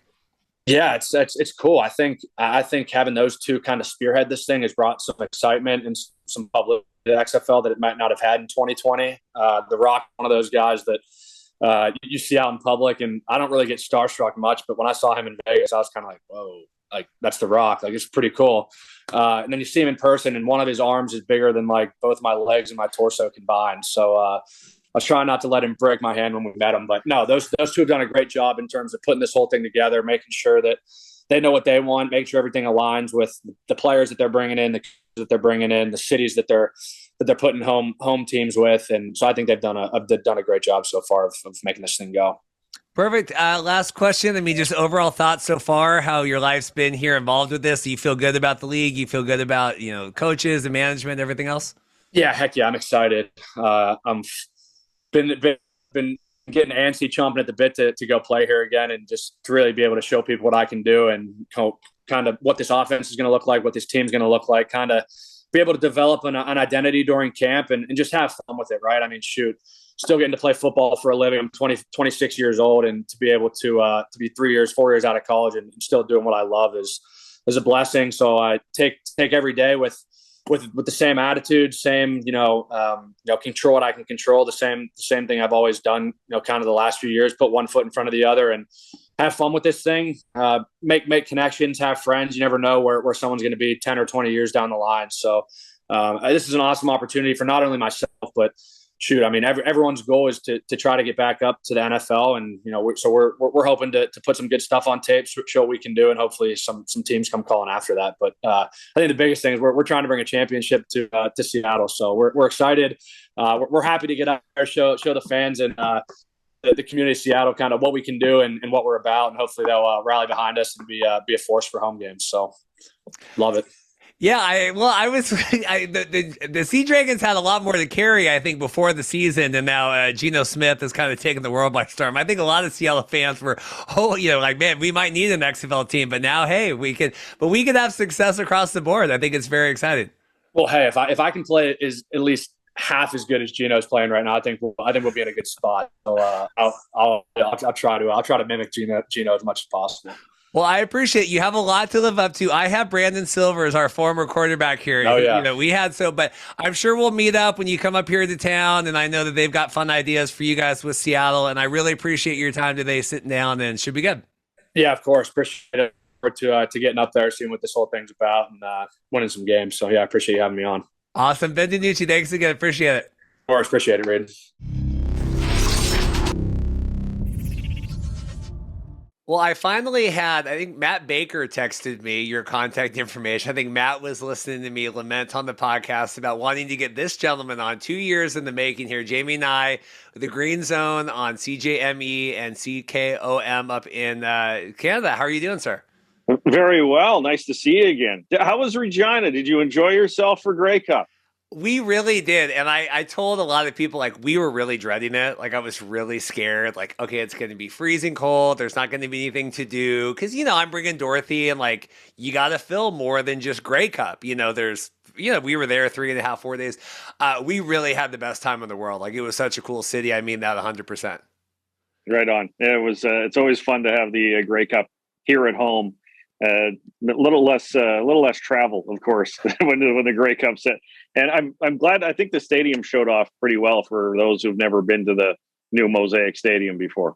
Oh, it was awesome. And they had the big flyover, and we had the video of the planes going and all that, because we were just saying, you guys are all up working. We were just hanging out on the club level, watching, having beer and kind of hanging out. So it was good. It was a lot of fun. Yeah, I went down for the halftime show, to be quite honest, because there's no drinking in the press box, and that's a lot less fun. Yeah. So we're on here today. It's kind of post CFL off. We're not post CFL season, getting into the off season here. Thoughts here were, the first kind of full week of December. How's everything shaking up? Like, what are your major talking points right now in the CFL? Well, for our audience in Saskatchewan, it's who they're going to be the next offensive coordinator of the Rough Riders, because that offense was terrible last year, and they struggled. And, looking at the scores, 13, 14, 10 points scored. So, and the final couple of weeks in crunch time when they really needed to get wins. So that's, for Saskatchewan audience, that's the big one, is the offensive coordinator. And some of the other talking points, like Mike O'Shea. I know you've talked to some Winnipeg guys on when that deal is going to be made official and what's going on with the Winnipeg Blue Bombers, and kind of watching what's going to happen in free agency. And of course, one of the biggest names is Bo Levi Mitchell, and what he's going to do this offseason, and where he's going to finally agree to sign. It's the Mike O'Shea thing is weird, because Ted was on here last week, and I mean, we kind of assumed, okay, this is a done deal. At some point, he still hasn't signed, right? I mean, this is Wednesday, this will air Friday, so watch it happen tomorrow. But I mean, is that just we're getting paperwork done? Well, it could be a few things. Found out that maybe their PR guy's on vacation, so they might have to wait for that. Right? That kind of stuff might go down. But like the big, huge move that could be made there is, does Mike want more say in the player personnel, and will Kyle Walters be able to give him that? And will the Bombers be able to give him that? But that's the only thing that might be a sticking point, is because Mike O'Shea Grey Cup week was talking about, your contract extension should not be about what you did the last couple of years. It should be where you want to be going in your career. So is that where Mike wants to go, which is a little bit more say in what's going on with the organization rather than just head coach? Now, I know Mike and Kyle, but they have a lot of mutual understanding. When Mike wants something, Kyle will go out and do it, right? So they have a pretty good relationship that front anyways. Interesting. You think that there might be, he wants more agency in terms of kind of team building and stuff like that? No, it is the natural progression of a guy, right? You have mastered being a head coach. You've won a Grey Cup. But what does Mike want? I don't know Mike personally to know, is he driven to be what Chris Jones is, or the co-GM in BC, of course, with Rick Campbell as a head coach. He's progressed from coordinator to coach to now having more of a say in player personnel. Plus, it saves your organization a lot of money too, is having a guy two jobs, because the CFL has this ridiculous front office cap that we have to deal with. I've seen a lot, and this relates, I guess, both to the Rough Riders and then also the Red Blacks, where I see, okay, we hire, Bobby Dice gets hired full time for Ottawa, right? He was the interim coach, and then people declining interviews for the Riders, right? And I see a lot of like, okay, this is people you have to hire within because people don't want to interview there, right? Both with Ottawa and with Regina. Is that something that is this just noise, or is that something you're seeing? Well, it is interesting to see like Marcus Howell and Jarius Jackson and the offensive line coach for the Winnipeg Blue Bombers, Marty Costello. These guys are going, no thanks. And that's where you go, what's going on here in Saskatchewan with, but I can understand it. How appealing would it be to be, I want to cut my teeth as an offensive coordinator and I want my first job to be in a place where I don't know who the quarterback is. The offensive line was questionable. I don't know who the receivers are because most of them are pending free agents. Like, as much as it's an open slate for you to make it your own, but can you make it your own with where free agents might land as well? And do you want to deal with that? So like, I can understand where people might go, I'm not sure if this is an appealing spot for me right now. So it could be Pete Costanza, who's the Toronto Argonauts passing game coordinator, and the running backs coach, Kelly Jeffrey, who's been around a little bit in the Canadian Football League, but really most of his time has been spent in youth sports in the Canadian university programs. Is it just how bad the Riders situation is right now? Because, they haven't, like, Ottawa's kind of been terrible here for a couple of years, right? Where, until this year, really, then the Riders kind of fell off the cliff. But is it just because they're so decimated and we don't know who's going to be quarterback, everything else?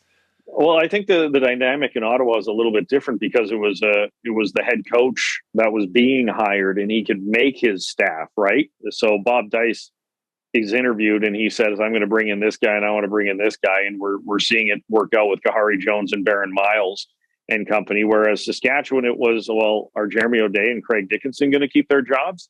Like, are they going to get fired?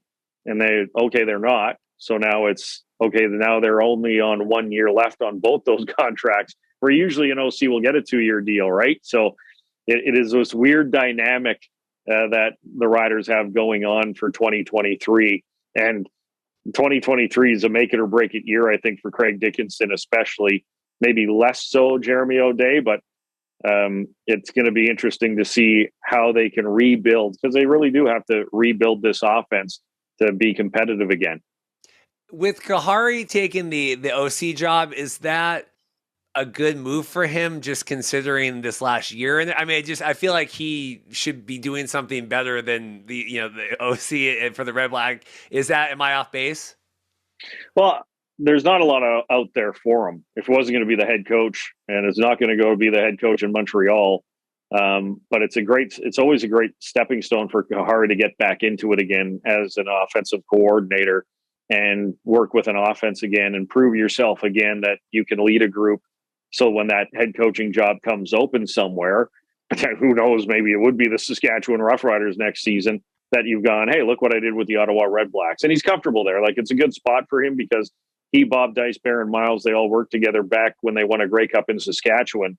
And then, of course, Baron and him worked in Montreal together. So it's a good, comfortable spot for Kahari Jones again to, sometimes you have to take your lumps, take a step back, go back to coordinator before someone gives you the head coaching job again. I just felt like he didn't get a fair shake. I don't know. It never felt like he was the scapegoat kind of. Am I reading that right? Or was that like, no, we needed to get rid of him? Well, I felt it a little bit when that happened, where I was like, this is Danny Machocha, he didn't hire Kahari Jones. He came in. Danny Machocha wanted it done his way a little bit, and that was the out. They had a bad start to the season, and it was an easy move to make for Danny Machocha to come downstairs.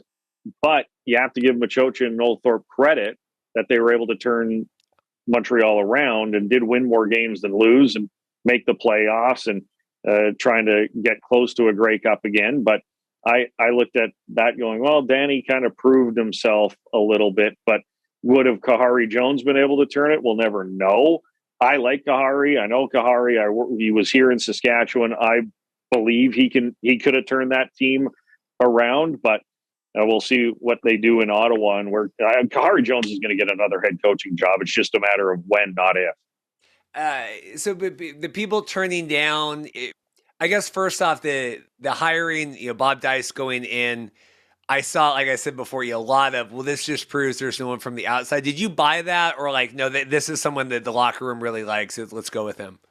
It felt like I'm a Raiders fan, so I watched Rich Bisaccia, the special teams coordinator last year, take over and went, man, did he just win himself a head coaching job? The way he motivated that crew, and it looked like the players really believed in him. And of course, Mark Davis, as he always does, he goes for the big name hire, and he did with Josh McDaniels. So I looked at it, Bob Dice, similar to Rich Bisaccia, a guy who knew the room, special teams coordinator, working with both sides, offense, defense, to get his special teams. And a guy that I looked at when he won that one game on his first start, but the competitiveness of Ottawa, they got more competitive. And it just seemed like they started to believe a little bit more, I think. And when you can galvanize a group like that, and I think Bob Dice might have come in with the best staff. I got Kahari Jones and Baron Miles ready to come in here right now. And a head coach is only as good as the staff he puts around him. And right now, Bob Dice is putting an excellent staff together. And Bob Dice has been around the game so long that he's got incredible intangibles on just knowing what it takes to win, because he has a few Grey Cup rings to prove it. I totally with the Raiders, like, and not that this is the spot for this on this podcast, but they're finally getting stuff together now, but who knows what they would have had. You hear Derek Carr, wow, we're bringing in someone else again and all this. Like, if they could have rolled with Rich, like, I think I don't know. I mean, they're hitting fire now, but I'd be curious what that looks like otherwise.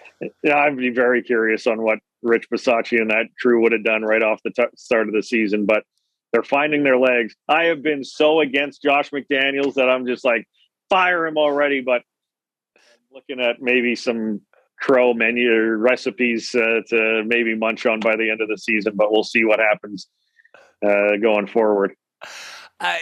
So with the Riders, and I saw Cody was on Rod's show this week and talking like, well, I haven't heard from the Riders yet. Like, I don't know. And I tweeted the movie, he's just not that into you, right? I'm like, I said if Cody hadn't blocked me on Twitter, I would probably just show him this movie, because like, do you need more of a statement of like, we don't want you here than like, we're not calling you? Are your names on the list of guys he's blocked too? Yeah, like, yeah. Because he blocked me, he blocked my show. He blocked you. He's blocked the voice of the Riders. He's just anybody that criticizes him. It seems like, nope, that you're blocked, which sure, whatever. It's your Twitter account. You can do whatever you want with it. Well, I didn't even, because I'm bad. Like, I'll tweet at people and all whatever. Like, I think I retweeted a 3Down article that was when he was using the chicken McNuggets as opposed to cuss words or whatever, that whole thing. Like, I didn't even tag him. I just shared it. And I was like, this is really weird. And the next thing you know, I got blocked. I'm like, oh, he's going through like the quote tweets. Like, okay, who's sharing this? I mean, it was weird. We did a whole thing where I did a book cameo I hired him for a book cameo and did a promo for the podcast. And I tried to be like, hey, we'll donate trees. Like, he has his charity and all that. Yeah. Couldn't get anything. I tried. I spent money to try to get unblocked. I'm at the point where I'm like, okay, whatever. But it's the mentality that I just don't understand. I don't know if you saw Marshall Ferguson's thread on Cody Fajardo, but it is, spot on. Yeah. Like, I'd like to some direction, and it's like they benched you in the most important time of the year, and they're not calling you. Take the hint. Like, sorry, like you said, he's just not into you. But does he like when I don't get then the purpose. Like, if you go on Rod's show and you're like, well, I don't get what he's trying to get out of this. And then it was, his agent, he sent his agent a list of like places he would like to go. It's like, I bet he did send over. Like, I can send you a list of a lot of things that I would like. That doesn't mean that anything's going to happen. He's going to go whoever pays him. Yeah. Like, the list should be, it's maybe 9 teams long, but it should only be 8, because I don't think Saskatchewan's an option. And it's who's going to pay you money, and what are the options? Well, if Nathan Rourke goes to the National Football League, maybe he can battle Vernon Adams Jr. in BC. Maybe if, I don't know, Montreal might look for a capable backup behind Trevor Harris. Maybe Toronto if McLeod Bethel Thompson, but it's all competing for jobs. I don't think Cody Fajardo is a day one starting quarterback in the Canadian Football League anywhere. And he wouldn't have been here either. It would clearly have been he and Mason Fine and whoever else they go get. And if they do go out and try to convince Bo Levi Mitchell, now that'll come down to offensive coordinator, then there leaves that out. So yeah, it's going to be an interesting offseason for Cody Fajardo to find out who is really into him. You like that. You can use that on your show. Yeah. I'm using it tomorrow. I might use it for the rest of the offseason. Absolutely. Well, it feels very much like Baker Mayfield when he was kind of like leaving the Browns, and then he was, all this like you have zero leverage in this, like, at all. Like, Baker had no leverage in any of this. Like, well, I'm going to go on and do, like, it feels like Cody going on there. It's like, you literally have no power in this. Like you said, I mean, like, does he go to Ottawa? Like, is Ottawa tied up with Mazzoli for a couple years? Like, are they in a multi-year there? Well, we'll have to see where Mazzoli is. He did sign a 2-year deal when he went there. So we're going to have to look at where that goes with Jeremiah Mazzoli's health and how he recovers. It was a broken leg. It's not like he tore up his ACL or anything like that. So he should be back. So again, Ottawa would be, you're the backup to Jeremiah Mazzoli. And who knows where they lie with Caleb Evans and Nick Arbuckle. Like, where's Nick Arbuckle end up in his tour of duty around the Canadian Football League? Like, he might be an option for the Rough Riders. Who knows on what's going to happen with some of these quarterbacks this year. And it's just like everybody's waiting for the McLeod Bethel Thompson and Bo Levi Mitchell to make a decision, and then watch the dominoes just fly after that.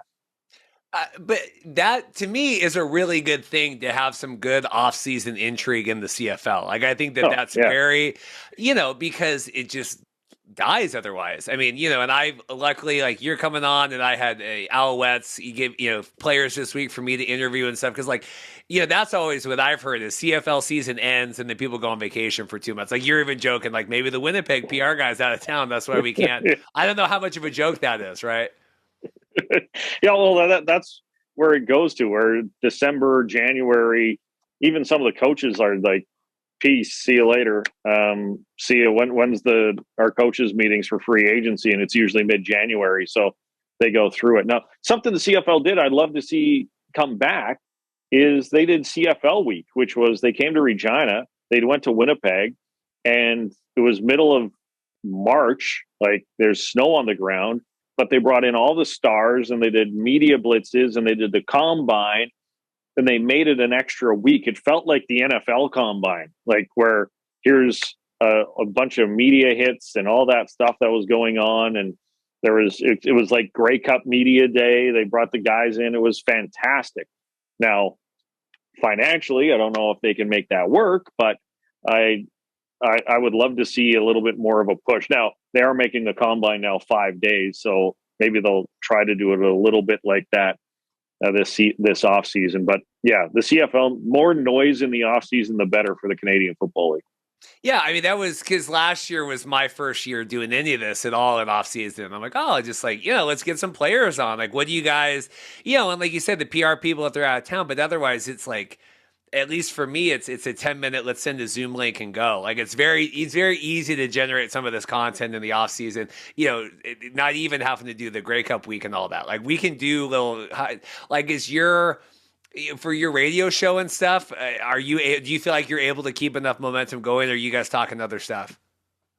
Well, it is the green zone for a reason. The team we cover is the green and white with the Rough Riders, right? So we keep it pretty top of mind, and the Riders are always making news in the off season, a signing here, there, and everywhere. It's like any NFL team in the off season signs a player, it makes noise on their sports radio, and that's what it is here in Saskatchewan too. And especially this off season, it is going to be, once they hire the offensive coordinator, it is going to be full on who the heck the quarterback is going to be for the Saskatchewan Rough Riders into free agency. So we keep it busy, but other markets around the CFL, they don't. Like, everybody has an NHL team. Everybody has an NHL team except for Saskatchewan. So that's what they have to, and Hamilton, but Hamilton's pretty well in the GTA and the Toronto market with the Maple Leafs. So it's harder for them to stay relevant in the offseason with NHL teams they have to compete with. For the Riders, because, assuming Cody doesn't come back, assuming there's no midnight phone call, is it? Do you ride with Mason Fine? I mean, was it Mike Ballsy's screaming that Bo Levi's going to Regina? Do you see that, or are they just going to ride with Fine? Well, once Mark Mueller turned him down, I'm like, no. Like Pete Costanza worked in Calgary, so that would open that Bo Levi Mitchell door. But if it's Kelly Jeffrey, no, I am less than 50% on Bo Levi Mitchell coming to the Saskatchewan Roughriders. But I'm looking at the free agent list. Well, not even free agent list. Dane Evans. It sounds like he's done in Hamilton after the trade with Bo Levi Mitchell. Matthew Schultz is another option. Nick Arbuckle, I mentioned already. There are lots of quarterbacks out there, but it is throw spaghetti at the wall and see what sticks for the Saskatchewan Roughriders. Because, yeah, Mason Fine will come in, see what he can do, and, go from there. But it's not like I don't see a blockbuster wow coming to Saskatchewan unless they make a trade. As I loved when Dave Naylor was on our show Grey Cup week, and he's like, what if McLeod Bethel Thompson comes back to Toronto? Why not trade for Chad Kelly? And then Chad Kelly does what he does in the Grey Cup. And everybody at the time when Dave said it was like, no, Wade, we don't want Chad Kelly. But after the Grey Cup, everybody's on the show. Let's trade for Chad Kelly. Let's go get him. And he would be perfect for the market in the Saskatchewan because he's such a character. But it is hire offensive coordinator. And then the quarterback story is going to be so fascinating, not only in Saskatchewan, but across the Canadian Football League. Yeah, I like that Chad Kelly. I liked how immediately it was like, oh, is he going to the NFL? And I'm like, I don't think playing the one quarter in the Grey Cup exceptionally well is gonna, if Nathan's going and making the turn here, I don't quite see that. Maybe next year, maybe he can really build that. But he's clearly better than 50% of the starting quarterbacks in the NFL. I mean, according to Chad Kelly. No, according to Chad Kelly, yeah. I think I'm 50% better than every radio host in Canada. So you got to believe in yourself, right? But I look at Chad Kelly as going, you got to do it more than, like you said, one quarter or the one throw in the Eastern Final.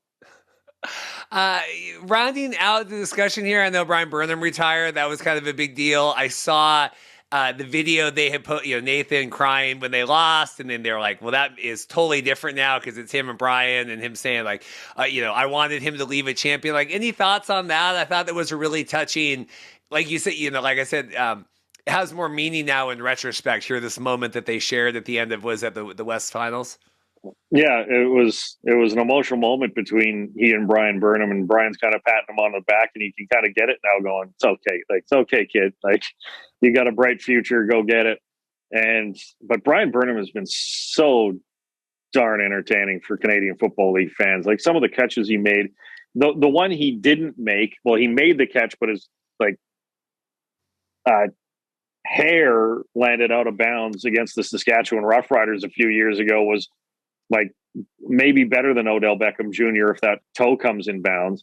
And can the NFL go with the CFL rule, by the way, and only have 1 foot? Could you imagine that? All the great catches in the NFL rather than 2 feet. Anyways, but Brian Burnham is one of the most entertaining guys because the uncatchables that he caught were unreal. Like, Ben Cahoon would go down as a former Montreal Alouette, Milt Stiegel, Brian Burnham, S.J. Green, another former Alouette. Like, there's high praise for what Brian Burnham, and if it wasn't for the COVID year, it would have been 6 straight 1,000-yard seasons for Brian Burnham. One of the best to do it, and the CFL will miss him. Well, yeah, and with Nathan and whatever, it just felt like they were so poised to make the run last year or this year, whatever, last season, and you wonder what that looks like next year. And here, I mean, even in the NFL, look at the Buccaneers, and okay, they're going to make the run again, and you never quite get back that exact same combination of intangibles to kind of do it. No, you don't. So we'll see what they do. Without Nathan Rourke, without Brian Burnham, they still have Lucky Whitehead. They have a couple offensive linemen they need to sign in free agency to run it back. And then can Vernon Adams Jr. be the guy, or maybe Cody Fajardo be the guy for the BC Lions to try to come out of that? So they have a bunch of free agents that they need to lock up. And with Rick Campbell rehiring the entire coaching staff, it shows the players we're ready to roll here. So I'd imagine a lot of those guys will be back in BC. Yeah, if Cody gets signed as the BC Lions quarterback, that's my team. That's America's CFL team. It's like, I might have to go outside the BC place with like a cardboard sign, like Love Actually, like, please, Cody, unblock me. Like, we need to make amends here. That'd be wild. That would be wild. Like you said, you were blocked by Cody. Like, you're the lead radio guy in Regina cover. I mean, that's wild. Like, I didn't realize that you would also be on the S list. Oh yeah, he's on a blocking spree. It depends. Like, I've noticed on who he's blocked is more of the people that have shared their opinions, and I say honest opinions. I always say, like, oh, you're so negative for the Rough Riders. No, I'm honest, and I'm always going to be honest. And he is. I have to go back. Like, I've been doing this a while. I think he's the first player that's actually blocked me, which I go, whatever. Like, as I said, it's his Twitter account, but out of all the players I have criticized, I can't believe it was Cody Fajardo who was like, no, I can't stand this guy. But of course, we have other ways to see what he's tweeting anyways. I'll send you that. I'll dig up that book cameo we did with Cody. I'll send that your way. I'm sure you will laugh at that. Jamie, I really appreciate it. Like I said, 2 years in the making, getting you on. I know we hung out last year in Hamilton, and then this year, and I said, we just never exchanged numbers. Anything else before I let you go? I really appreciate it. No, I love coming on, and was excited to see the XFL jersey reveals. I like the Texas helmet for Houston. I will tell you, this will be a big episode Friday because we got the rule books out again now. We got the uniform recaps. Hopefully this will be a good one. You talking all this Cody Fajardo nonsense, but yeah, the Houston Roughnecks, top to bottom, everything about it is the coolest one. I don't love the Dragons. Bright orange is nothing Seattle, and also we hate the Broncos, and so now it's like the Broncos uniform. I don't like all orange for Seattle. Well, come on. It fits in with your BC Lions gear, so it's all good, right? Guess I actually hadn't even thought about that. That is actually true. Now, okay, all right. Well, now I might have to second guess my life, but that actually is true. I'm having like a revelation here on the podcast. I guess, yeah, there you go. All right, well, that works. Jamie and I with the Green Zone, I appreciate you so much again for coming on. Yeah, thanks for having me, Reed. Nice chatting again. Well, we're getting another one of this is my ECFL team here, the Montreal Alouettes. We have Wes Sutton here. How are you doing, sir? I'm doing good. How are you? We're good. I appreciate this. We're getting a little CFL off-season content. What's it been like here a couple weeks removed from the season? What are you up to? Really just relaxing. Relaxed for about a week. Kind of get off my feet and trying to get my body back right since the season was over. But now I got back in the weight room, trying to get my strength back and, getting back into off-season shape to get ready for next year. So just getting back in the weight room, spending time with my family, and just relaxing. What was the mentality like ending the season? I watched the game. I was rooting for you guys. I'm friends with Gary Sturr, and I was going to get him on our live show in Regina if that all would have worked out. Like, what was it like kind of end of the season, how it did? We were on a hot streak. We were, clicking on all cylinders. We won that last playoff game, the first playoff game against Hamilton, and went into Toronto with the strong mindset and strong belief in who we were as a team and everything that we had accomplished during the season that we went through. But we just came up short. It's just how it is. It happens any given Sunday.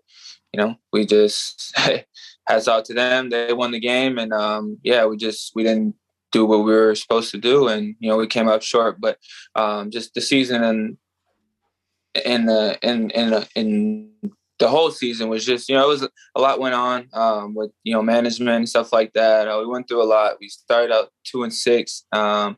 Then we ended up, being in the Eastern Finals. So there's a lot to be grateful for and proud of. But, it's not, we still have that sour taste in our mouth because we didn't finish the job, so.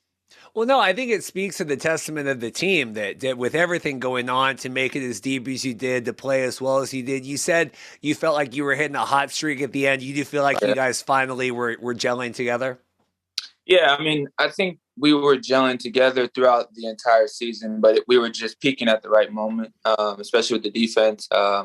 With the just the new coordinator, with Coach Thorpe, and different play calls and stuff like that. Everybody, it's a lot different on the defensive side than it is on the offensive side. When you have a new coordinator in the middle of the year, it's different techniques, different alignments, stuff like that. So we just had to get used to that. But I felt like we were clicking at the right time. And like I said, we just came up short.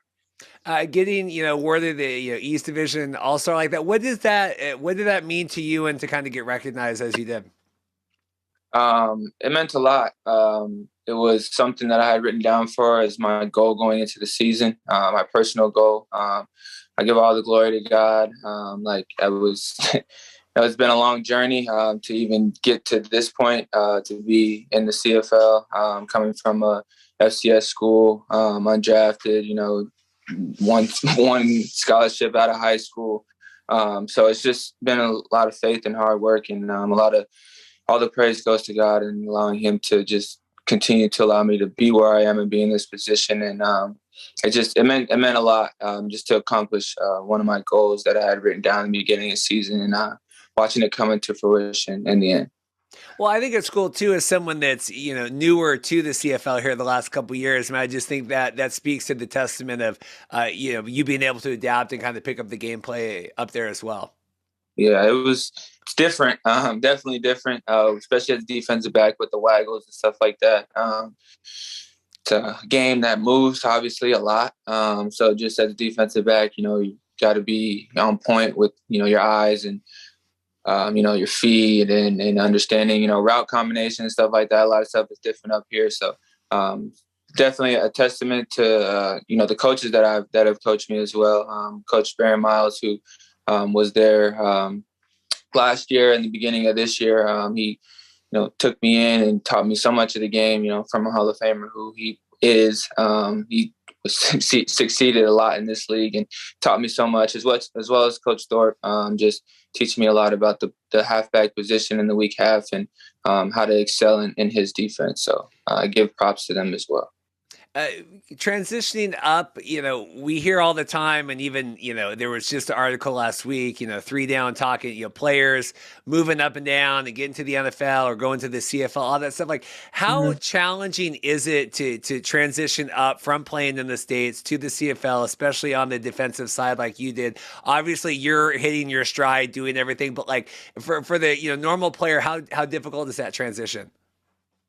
It's as difficult as you want it to be. I say that to say, put the work in, and you really try to understand the game, and put your time in and on the field, and, in the film room, and trying to really understand combinations, and knowing that the field is bigger. So, the corner route that's in the States is not as long as it is in the CFL. Those corner routes are super long, and understanding when to turn around to try to find and locate the ball as a defensive back. It's not as soon as it is in the States. You can run a little longer to try to get to the receiver's hip if you are in a trail position, to try to locate the ball. So it's just, stuff like that I'm still trying to improve at as well. I had a good season this year, but, still a lot of stuff that I feel like I can grow in as a player on the field. But, yeah, like I said, it's just as difficult as you want it to be. I was blessed to be around guys who brought me in and taught me the game. That goes a long way. I feel like I was able to catch my stride a little sooner because of those guys and mentors who are around me. But it's just, like I said, it's just different. Just the movement. You could be guarding one guy and, everybody's moving, and then next thing you're guarding a whole new guy, So just stuff like that. It's definitely challenging as a DB, but it's fun when you're able to get some knockdowns and get some picks. Do you feel like the CFL and specifically the Alouettes, that you have good staff around you to kind of help support that transition? Yeah, definitely. Good staff and also good veteran players as well. Guys who just welcomed me in, taught me the game. There was a lot last year. I didn't play. I played 2 games last year, but I was injured. So a lot of time was just mental reps. Just sitting around talking to the guys, hearing what they were saying. I wasn't really. I wasn't playing week to week, so I wasn't included in any game plan, obviously. So I was just, listening to information, listening to what the guys who were playing, what they were saying and how they were viewing the game. Guys like, Money Hunter and Patrick Levels, guys like that who are vets in this league, Reed, G5, Greg Reed, guys, like him. So, yeah, it's also, like I said, the coaches as well. But just, more so the players, because we're in that locker room together. We're going on that field together. We're with each other all the time. So just being around those conversations helped me a lot. Obviously, you were part of the XFL back with the RIP New York Guardians, now relocated to. What do you like? This is totally off. Do you like the Orlando Guardians now? Have you tracked any of the rebranding of that? No, I haven't. Not them specifically. Not that team specifically, but I have kept in tune as much as I can with the XFL. I have a couple guys who were in the draft pool and stuff like that. And just being around football, there's guys' names that I recognize and stuff like that. So I definitely keep in touch with it. It's a great league. When I was in it, just fell through. A lot of people ask me when I tell them that I played in the XFL, they ask me, how was it? And like, oh, well, it fell through. They'll be like, it fell through. Like, it wasn't that good. And I'm like, it was a really good league and it was prospering. They were getting a lot of money. It was just, COVID happened and they couldn't last the COVID year. And, but that was really it. It was a great league. And, but I haven't followed really the Orlando Guardians. It's kind of weird saying it like, I'm used to the New York Guardians, but, I'll definitely be watching the games when they air. So how did you, COVID happens, XFL goes down, and then how do you wind up playing for the Alouettes? How did that transition work? It was a long transition. From 2020, I came back home. One of my friends, at the time he knew Coach Baron Miles, and he was living down in Arizona, and that's where I'm from. And my friend was working out with him. I think he was signed to the team at the time. And they were doing some workouts and stuff. And he was like, hey, you can come out and work out with me. I was like, cool. I was thinking I was going to be back home for maybe 2 weeks or something like that, because, nobody knew how long COVID was going to last. So we were leaving New York, thinking that we were going to be coming back. So I was just trying to keep my feet hot and, just keep my skills right, hone in on my skills and make sure that everything is right so I can go back and, not skip a beat. But obviously that lasted a lot longer than everybody expected. So I just ended up working out with them for a long time. And Coach Miles ended up, liking me and seeing liking what he saw. And he put me on the neg list. I ended up getting on the neg list. I wouldn't say he put me on, but I'm sure his word, he was telling the management that they wanted me on the neg list. And then they didn't have a 2020 season, so that fell through. And then I got back working out with him. We took some months off, and I got back working out with him, daily. I don't remember exactly when it was, but I think it was like the end of 2020 going into, the beginning of 2021. And they were still unsure if they were going to have a season. And, he was telling me, hey, we're going to offer you a contract. We're going to offer you a contract. And, it didn't come around as, when he was saying it was nothing on his part. It was just, figuring out the numbers, and you know how it goes. It's just about having an opportunity and finding that opportunity, how I could fit in with the team and stuff like that, with the numbers and stuff. And then it was like a year. It was almost like a year that I started working out with him to a year later that I actually got the contract. And Danny called me and offered me a contract. And then came up to camp, and the rest was history. Had you ever thought CFL even being in your mind with all this before all that transpired? No, to be honest, no, it never really came across my mind.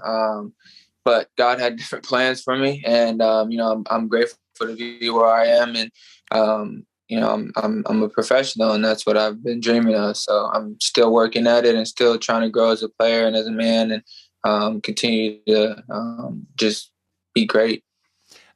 Alongside the CFL, and then obviously to a lecture extent here, the XFL and USFL, but offering alternative routes for players, right? For guys like you, yourself, and friends. Just talk about like the importance of that and having these, branching paths that everyone can kind of find their own way. Yeah. I was actually talking about that. Like last week with one of my friends, it's great for us. It's great for, the football world. Like the NBA, they have the G League, they have overseas, baseball, they have the minor league and AA, AAA. And just in football, it was, couple of 5 years ago, it was NFL or bust, and that's tough. It's like, because there's only so many opportunities that you can get in the NFL. And a lot of times it has nothing to do with you as a player. It's just your situation, maybe where you went to school or how many players are on the roster, O lineman went down. We need to bring in another O lineman. Okay, we're going to cut the third string DB or the practice squad DB. Like, he didn't do anything, and then that leaves him in a bind because now, he where else can he go? Arena, and it's tough. He wants to he has the skills. He wants to continue to play. But it's great for the football world and us guys, the athletes, to just continue to keep playing, and making some money and hopes of making it to the NFL one day. If so, it happens. If not, then you're not a quote unquote bust. You're still playing. You're still able to play the game that you love, and I think that's what it's all about. It's just allowing guys to have an opportunity, and that's what they've been growing with the USFL and XFL, and even with the CFL now. I know that there's so many Americans now who are and guys all over the world who are coming to the CFL. That it's just another way to continue to keep the dream alive. So it's definitely good. It's a blessing. Last question for me. You first year, like you said, some injury stuff. This year really excelled. Obviously, recognized for all that. I mean, what's next for you? It feels like you're clicking and hitting where you need to go up here. So what are you looking to accomplish next? Just like I said, just growing. My season was. It was good, but I know my potential. Nobody else knows, obviously, because they never seen me from all my years of playing football. But I know that it was good, but I still have so much more that I can grow in, and so much ways that I can be better. Just my man coverage and IDing formations and really understanding the game. Like, I've played 20 CFL games, so that's not really a lot. That's my career. Games that I played, so it's really not a lot. But right now I'm just talking with my agent, see if any workouts come from the NFL. If they do, I'm grateful for that, and I'll go and showcase myself there. But if not, I'm just really trying to see what the next contract is. My contract is up, so trying to see money wise and what teams are willing to offer me, what Montreal is willing to offer to bring me back, and just kind of see what best fits me. And I'm definitely not against coming back here. It's just, they got some stuff that they got to handle management-wise with the coaches and stuff like that, and got to see how that'll pan out for not even just me, but for a lot of guys to make a decision, that's very important for us to know who's going to be the coach and stuff like that. So it's just some stuff that has to transpire over the next couple months. And but right now I'm just focusing on myself and getting back in the weight room, getting my strength back, looking over some film and seeing how I can be better in this off season, so I can bring that into fruition during the season. Well, Wes, I really appreciate it. I wish you luck no matter where you wind up here. But, if it's with the Alouettes, we're big fans of them here on the podcast. So really appreciate it. Best of luck, and go enjoy your off season and keep up the work and everything else. So I appreciate that, Reed. Thank you. Thanks, man. Special thanks to all of our guests this week. Kevin Seifert coming back on, busy man, in the dregs of the NFL season right now, covering Kirk Cousins. How do you like that? And or do you like that? Whatever Kirk said, I can never remember the exact phrasing of what Kirk says, but his big catchphrase. And I really appreciate Kevin coming on. Andy Murray, the professor, really appreciate Ben DiNucci coming on. I love him. I'm a big fan. We FaceTimed him at the first XFL local fan event last weekend. We had the Sea Dragons one, and I really appreciate the work that the team is doing up here in Seattle. I'm glad that Seattle is leading the charge of the local events. I saw that the DC Defenders are doing one, I think on the 15th, kind of like a Christmas party. I think that's awesome. And I know they're doing a fan one in San Antonio. So, we're getting the word out here, but I am, pounding my fist. We need boots on the ground doing these local events. Happy for that. Ben, FaceTiming in. I know he and Steven, everyone else are going to get up here as well to do some stuff. And then really appreciate Jamie Nye and Wesley coming on from the Alouettes. I think that will do it for me today. Like and subscribe. Like I said, get the football. Lots of other Spring League jerseys to give away. I think it'll be good next week. We're still waiting on scheduling stuff. I think Danny said this week, a couple weeks still to the schedule. I think we have some Vegas Viper stuff. I think listener Max has been helping me plan. Maybe we'll have a eulogy for the Vegas Vipers next week, because we are getting dangerously close to we got to get this thing figured out. So not that many weeks left. We're almost at Christmas, and then right after that it's training camp, and then the season is here. I think that says 70 days until the kickoff, I think, at this point. So crazy. Like and subscribe. Thank you guys so much. That's it for me today, and have a good weekend. Take care.